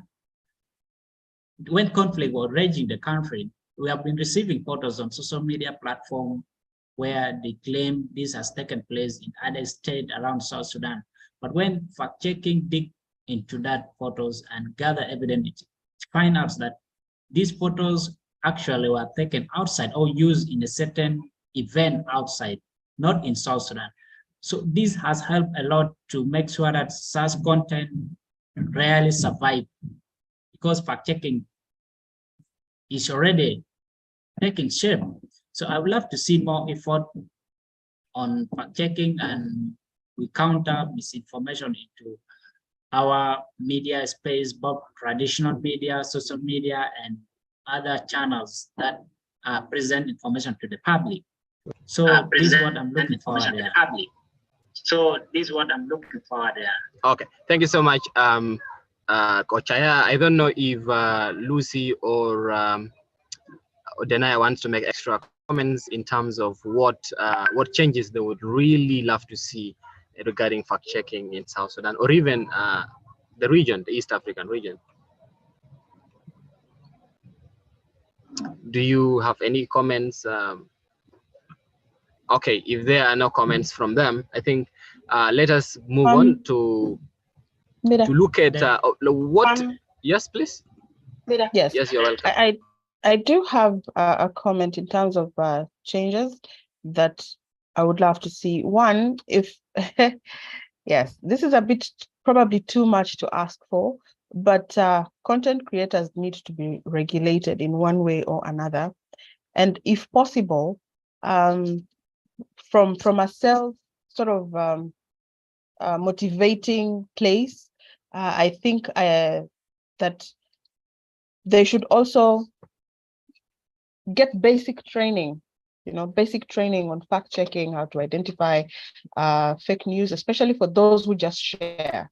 So we have content creators, and then we have content sharers. So there are people who have an audience, and all they do is share information from another platform, and they need to get this. They should be regulated in one way or another. Now, in terms of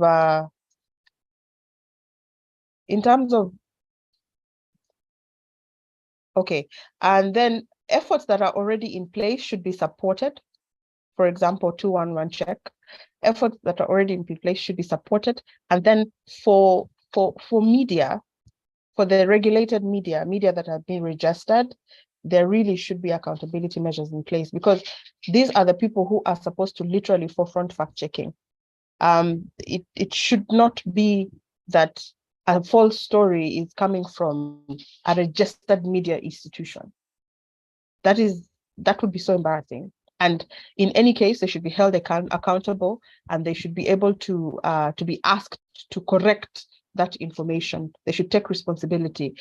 We've seen this happening. We've seen it with newspapers. We've seen it with some of the radios. We've seen it happening, and so this should be done, because then they set precedents. They set an example for all the other content creators.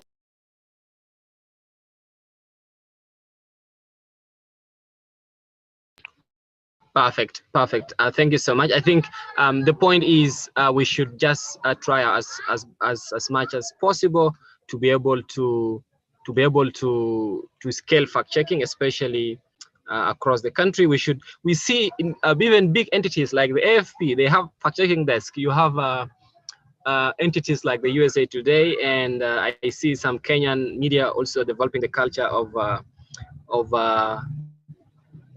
fact checking, which is a good thing. At some point, when Charles was at City Review, he also tried his best to introduce fact checking, but then when he left, then that one ended somewhere. So I think newsroom should start thinking of having fact checking as a separate unit, just like other units that they have within the newsroom. I think, thank you so much for the insights. And then now we look at the aspect of collaboration. All of us know that collaboration is very important. So do you guys think that there's a possibility that fact checking entities? Yes, please. There is a question on the chat box. Yes, please. There is a question on the chat box by Sukude Emmanuel. By who? Sukude Emmanuel. He's saying, how can you extend this program of fact check into the grassroots? How can you extend this program of fact check into the grassroots? And there are many South Sudanese cool. I think and there are many South Sudanese who has no access to. How can you help them with this knowledge? I think that question has already been that question. Can you help them with this knowledge? Okay, that question has been addressed by Lucy earlier. She talked of us thinking beyond having fact checking just as an online thing, but seeing how we can extend it offline. That's why we have conversations like earlier we had what we call Hagiga Wide, which is Salam Fibet, which is peace at home. We have conversation with a few neighborhoods where peace ambassadors are sent to have conversations with people in the neighborhoods around these issues of rumors that is spread in their communities. So I was looking at the aspect of collaboration, and do you see synergies as panelists? Do you see synergies that the fact-checking community can work with entities that are not only limited to media, tech, and civil society and government actors? So how do you think this collaboration or working in harmony can be very important to improving the fact-checking niche in this country?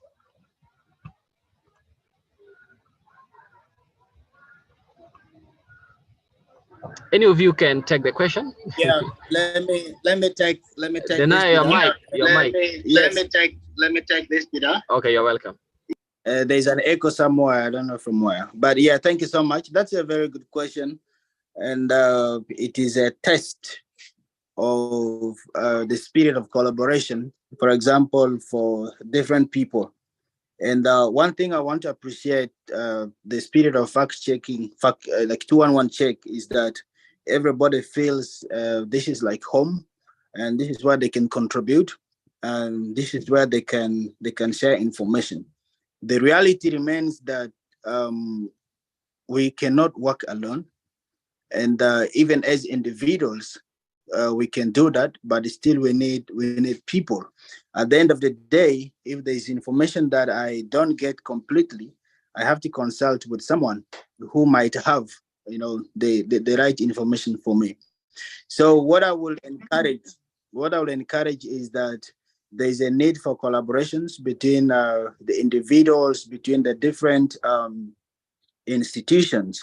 Just like I know Lulu works with Mirai FM, and if she sees that there is information which is important, and 211 Check is sharing that information, they should be able to share the same information and also reference and say, if you're facing a challenge, please check out what 211 is checking, because there is that kind of trust that we can give to each other.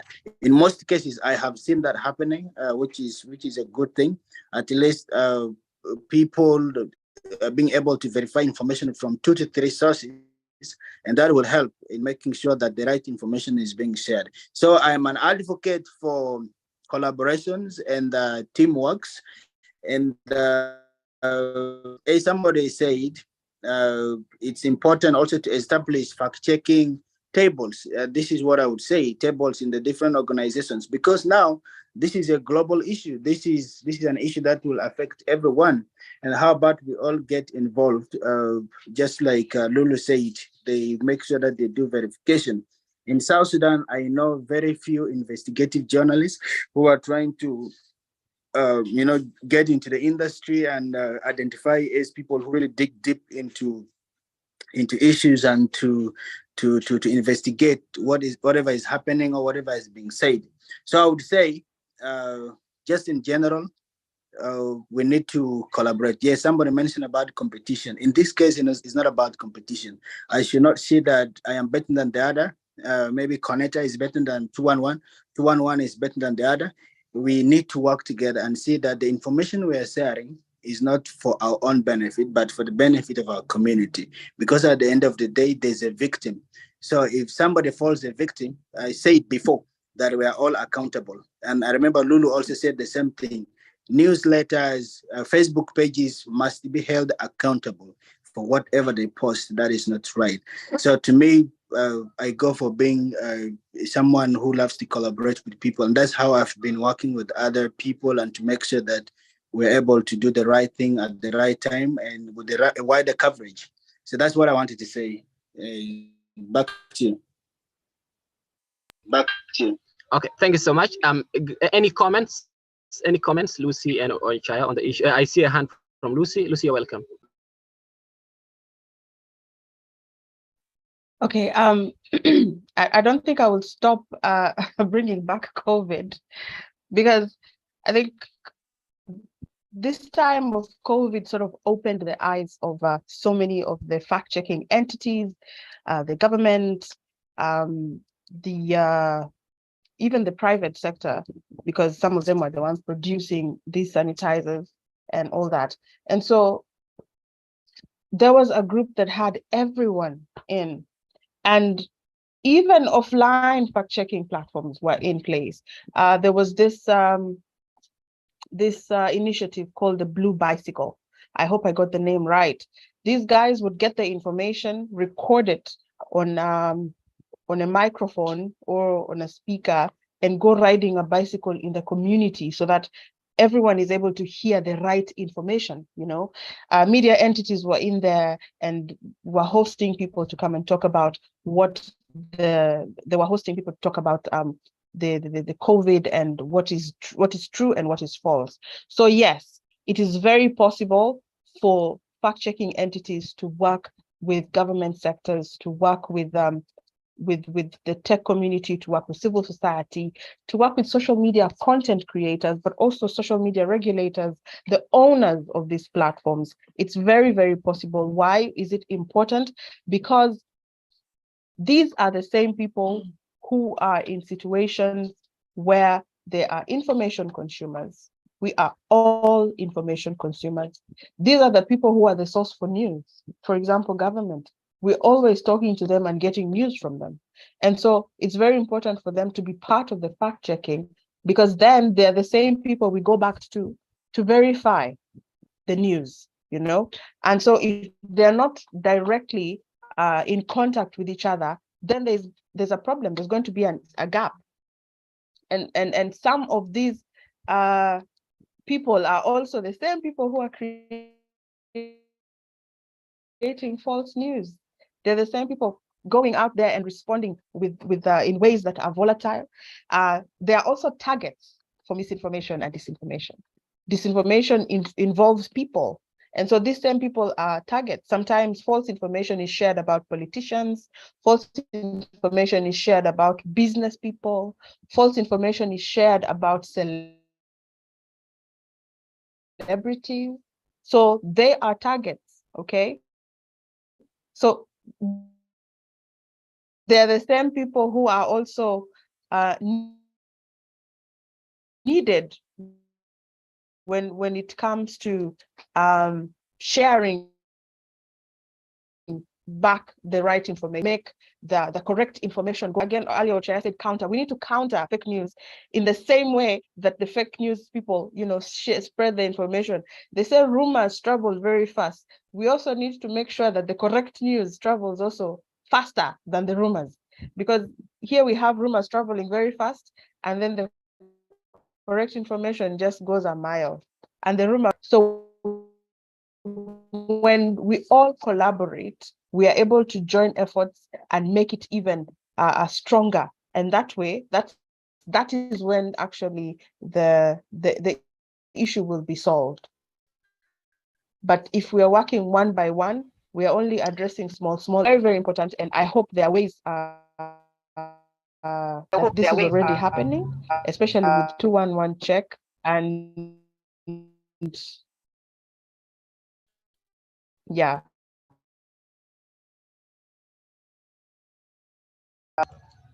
Okay. Yeah. Thank you so much, Yes, Lucy, maybe for the and comments. denials of organization, at addressing hate And denials of yeah. Yes. Yes, Vida. Vida, maybe I can add on what what some of my panelists have said.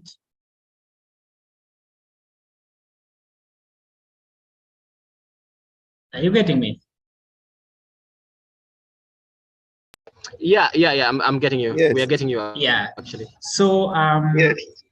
collaboration among people actually can help fact checking by allowing multiple individuals to bring in their expertise and perspective into the process of fact checking. This actually makes it easier for us to fight misinformation and disinformation in our society. So collaboration helps to identify errors and inconsistency that one entity or an individual may have. But the more we collaborate, we'll have that consistency. Where one has limitation, the other may have advantage. So this takes us a little bit to another step, and it increases the accuracy and thoroughness of fact-checking process into this misinformation space. And additionally, collaboration can help us to distribute the workload and make the process more efficient in our society. So this is what I can add. Yeah, thank you so much. I think we are running out of time, and those are all the questions from my ends. So we'll be giving the audience about 9 minutes to be able to ask their question. And please, guys, I have shared the attendance in the chat box. Do fill the attendance list so that we know you are part of this conversation. I have questions from the chat box. Both panelists and audience, please, we are wrapping up in 9 minutes. So if you're answering, you try to be very brief and straight to the point. And someone is asking someone is asking whether number, I think, where's the question? Someone says that, hey, Lucy, based on your experience, how do you relate fact-checking or miscommunication with violence, especially in South Sudan? That is from Pony.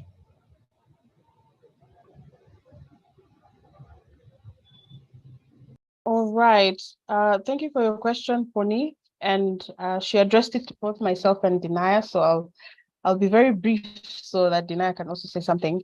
And so relating to Denaya has dropped. I don't know. Okay. No worries.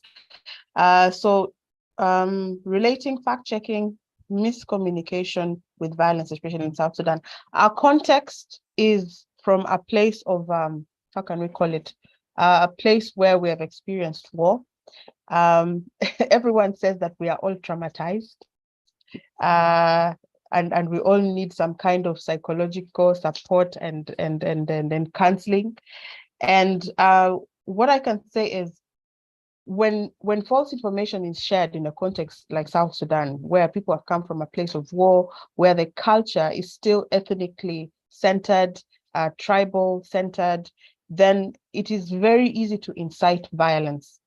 It is very easy to, for one of the things with South Sudan is if I offend Bida, only Bida, we had a conversation with Bida and he was not happy. Okay. When he goes home and tells all his brothers and sisters, they will all come for me, all of them. Yet my problem was only with Bida. Issues are not being handled from an individual scope. It is being handled as a community, as a family, as a tribe. And so it's very easy for violence to break out when false information is shared, especially when it's inciting, okay? When it, for example, say, with the issue of cattle raiding here and there, with the issue of community conflicts here and there, it's very easy to incite violence when false information is shared and the community can react, okay? So yes, it is very well linked, and fact-checking is the solution, because like I said earlier, as a consumer, it's your responsibility to decide how you use this information. And if the whole of South Sudan, all the communities can learn this, then you're able to, even if you receive false information and you don't react to it, there's no harm done. But when you receive false information and you react, then there is harm. So that is the best I can say according to this. But yes, misinformation can cause violence. Disinformation can cause violence. All fake news and rumors can cause violence. There is no limit to the kind of violence that can be caused, but we all have the responsibility to stop it. Okay, thank you so much for that comment. I think there are no other questions I'm seeing in the chat box. I think people are just making comments like 211 Tech should step up to different radio stations and tell the public the role of misinformation and disinformation, malinformation, especially on social media. And someone is saying that competition over who should report the story first makes some media houses report unverified information. One house to cite is iRadio. It rushes to reporting fake news, and this has made it apology prone. Let us fact check before reporting. This should be the slogan, fact checking OA. And then I'm saying, someone is saying it's true, Malek, but they should know that fact checking is important and making sure that the accuracy of information counts. And it is more important than being the first and at the end you publish fake news, and they should do irreparable harm at the end. Talking about starting this concept in the States is good, and we should make it come true, but doing cooperation with all the fact checkers and share ideas and expertise on how this can be actionable. And another one is saying keep up to and check with more webinars and trainings. And then I see any other questions, guys? If you have any question, you can raise your hands or you can ask. I think one question here is, are there plans on extending fact checking literacy to primary and high schools, even universities? Someone is asking that question. I think Connecta app is working with universities and high school. I've seen a lot of their events where they mostly deal with, they invite students from the university. And even recently, I think they had a collaboration with the Wikipedia user group where they trained teachers as well as the students from secondary schools. And somebody is saying, I strongly agree with you, Lucy. This is what is happening in the country. Thank you so much. Any other questions? Otherwise, I will give the panelists an opportunity to make their last remarks, and then we wrap up. I think 1 minute for each of you. Denaya, you can go first. 2 minutes for you. Your final remarks.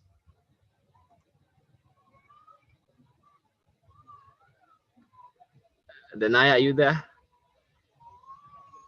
Yes. Thank you so much. You can unmute. Yeah. Yes. Thank you. Sorry, I dropped someone in the middle. Yes, thank you. Sorry, I dropped someone in the middle. My internet got off. If we can have such sessions, they are very informative, and it will help us to also recheck what we're doing, and also to put ourselves in order.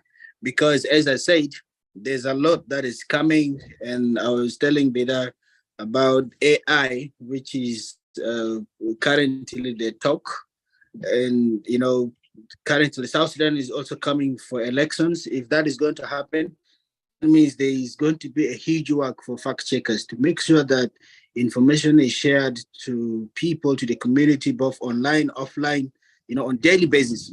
So the challenges are going to increase. And that's why I'm saying all of us will have a responsibility. We all need to get the skills which are needed. Support someone if you can, where there are trainings, go for those trainings. And let's build our skills. We should be learning every day. I do that. I'm learning every day new things. And that way we'll be able to build a community of fact checkers. Otherwise, thanks to everyone. And I wish you all a happy celebration of the day. I look forward to another event like this to, share all the insight. Thank you so much, Bida and the team. Back to you.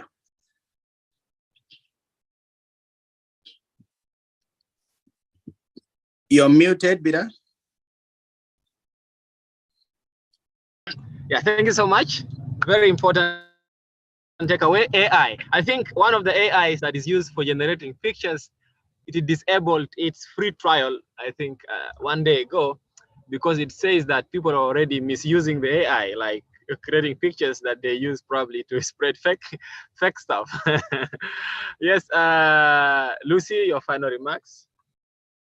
Okay. I think I want to focus, as I speak on these final remarks, I want to focus more on the public. Fact checking, like I said earlier, it is already a lifestyle. We are already using it in our daily living. And so it just needs to be activated in the public that now take this from your daily lifestyle and add it to the information you consume. So we need to sort of raise some kind of awareness on the importance of fact checking all across, if possible. And that's why the working together comes in very important, working as the different institutions. Such conversations, more opportunities should be created. If possible, even have online conversations, have conferences on this. I know, Bida, you have many plans, and so that's it. And then when it comes to schools, you know how in primary schools we were taught how to cross the road, look left, look right. Then in South Sudan it's look right, look left, then look right again. Yes, fact checking should be added to that curriculum where people are taught how to consume information, because we are in the digital age when it is not changing soon. More and more fake news, false news, misinformation, disinformation, information is going to flood the internet. And so it is very, very important for this to be included in school curriculums. It is very important for it to be included in the in trainings in institutions. For example, media institution, it should be part of your induction training and requirement. Literally, you need to know about fact checking before you can be hired. Media literacy needs to be incorporated in school curriculums as early as primary school. Institutions should have refresher courses on this, because we need to raise a generation that is media literate, citizens that are media literate, so that we are not falling victims of fake news and then wasting resources in, working on the consequences and the results rather than having saved resources before that. And so that's it from me. And just for everyone, I want to say that at the end of the day, it's our responsibility. It is better to report what is right than be sorry later. Caution is said to be the eldest child of wisdom. So we'd rather be cautious with what we are sharing before we share it, and then there are consequences, and we have to live with that. So thank you so much for allowing me be on this platform. I want to say I am not an expert. We are all learning, and there's always something new coming up. So thank you so much, and let's continue to do this together.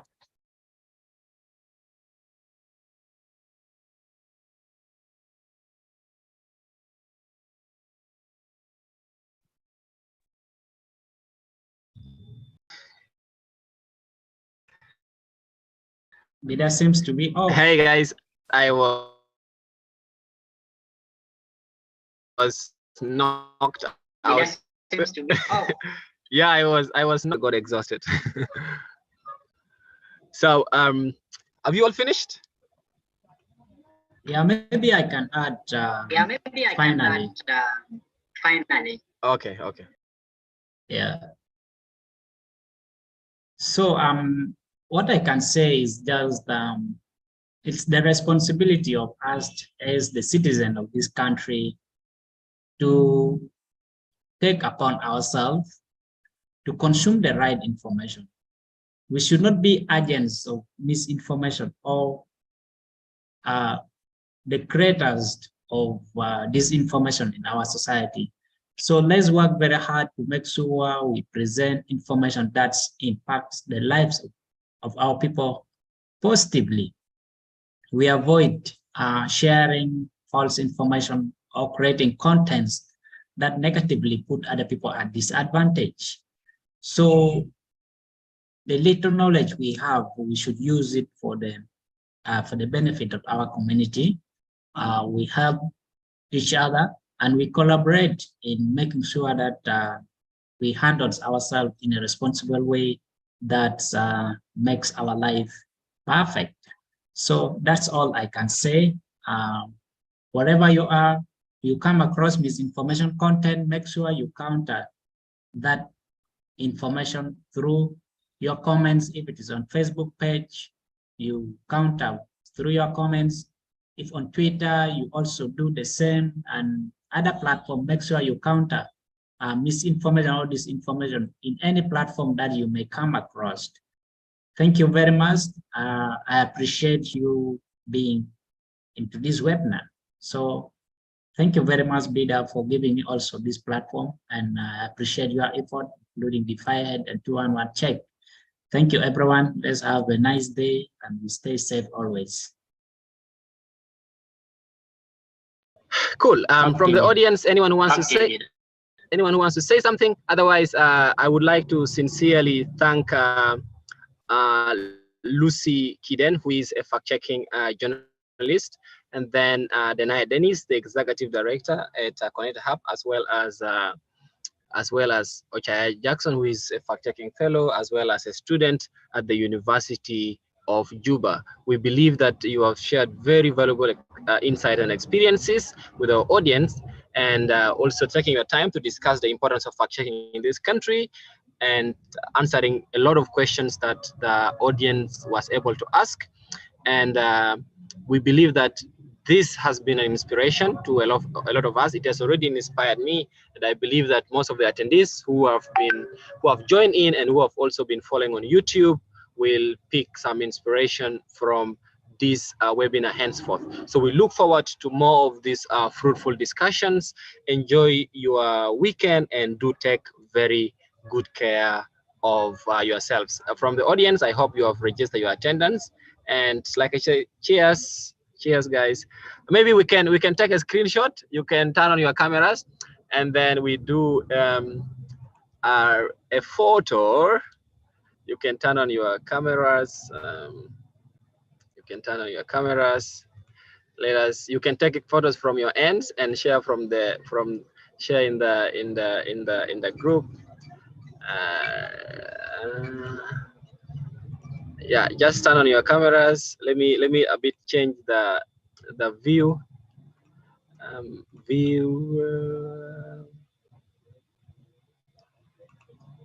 Yeah, so your cameras, please turn them on.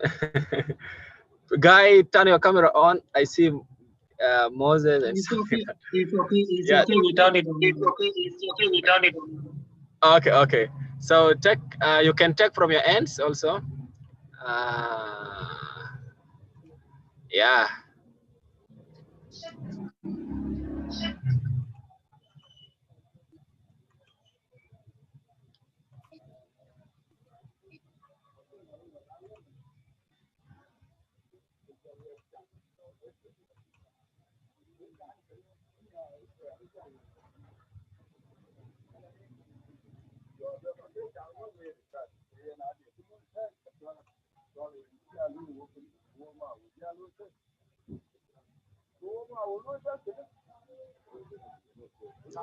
My screenshot app is failing me. I don't know. GB, you can take from your ends, or Lulu, do you have a screen a screenshot there? Mine. I have two, but they're all failing me.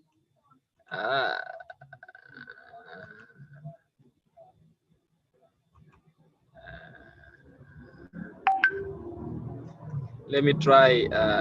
Let me try snipping tool. It can take this.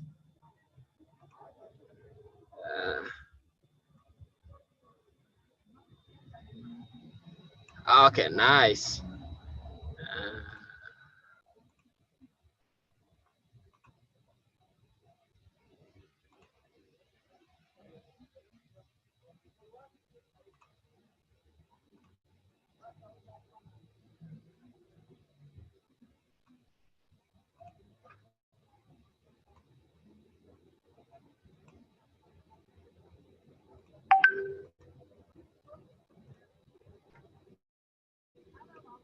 Yeah, I'm done from my ends. Cheers, guys. Enjoy your evening and take good care of yourselves once again. Thank you all for your time. Enjoy. Bye.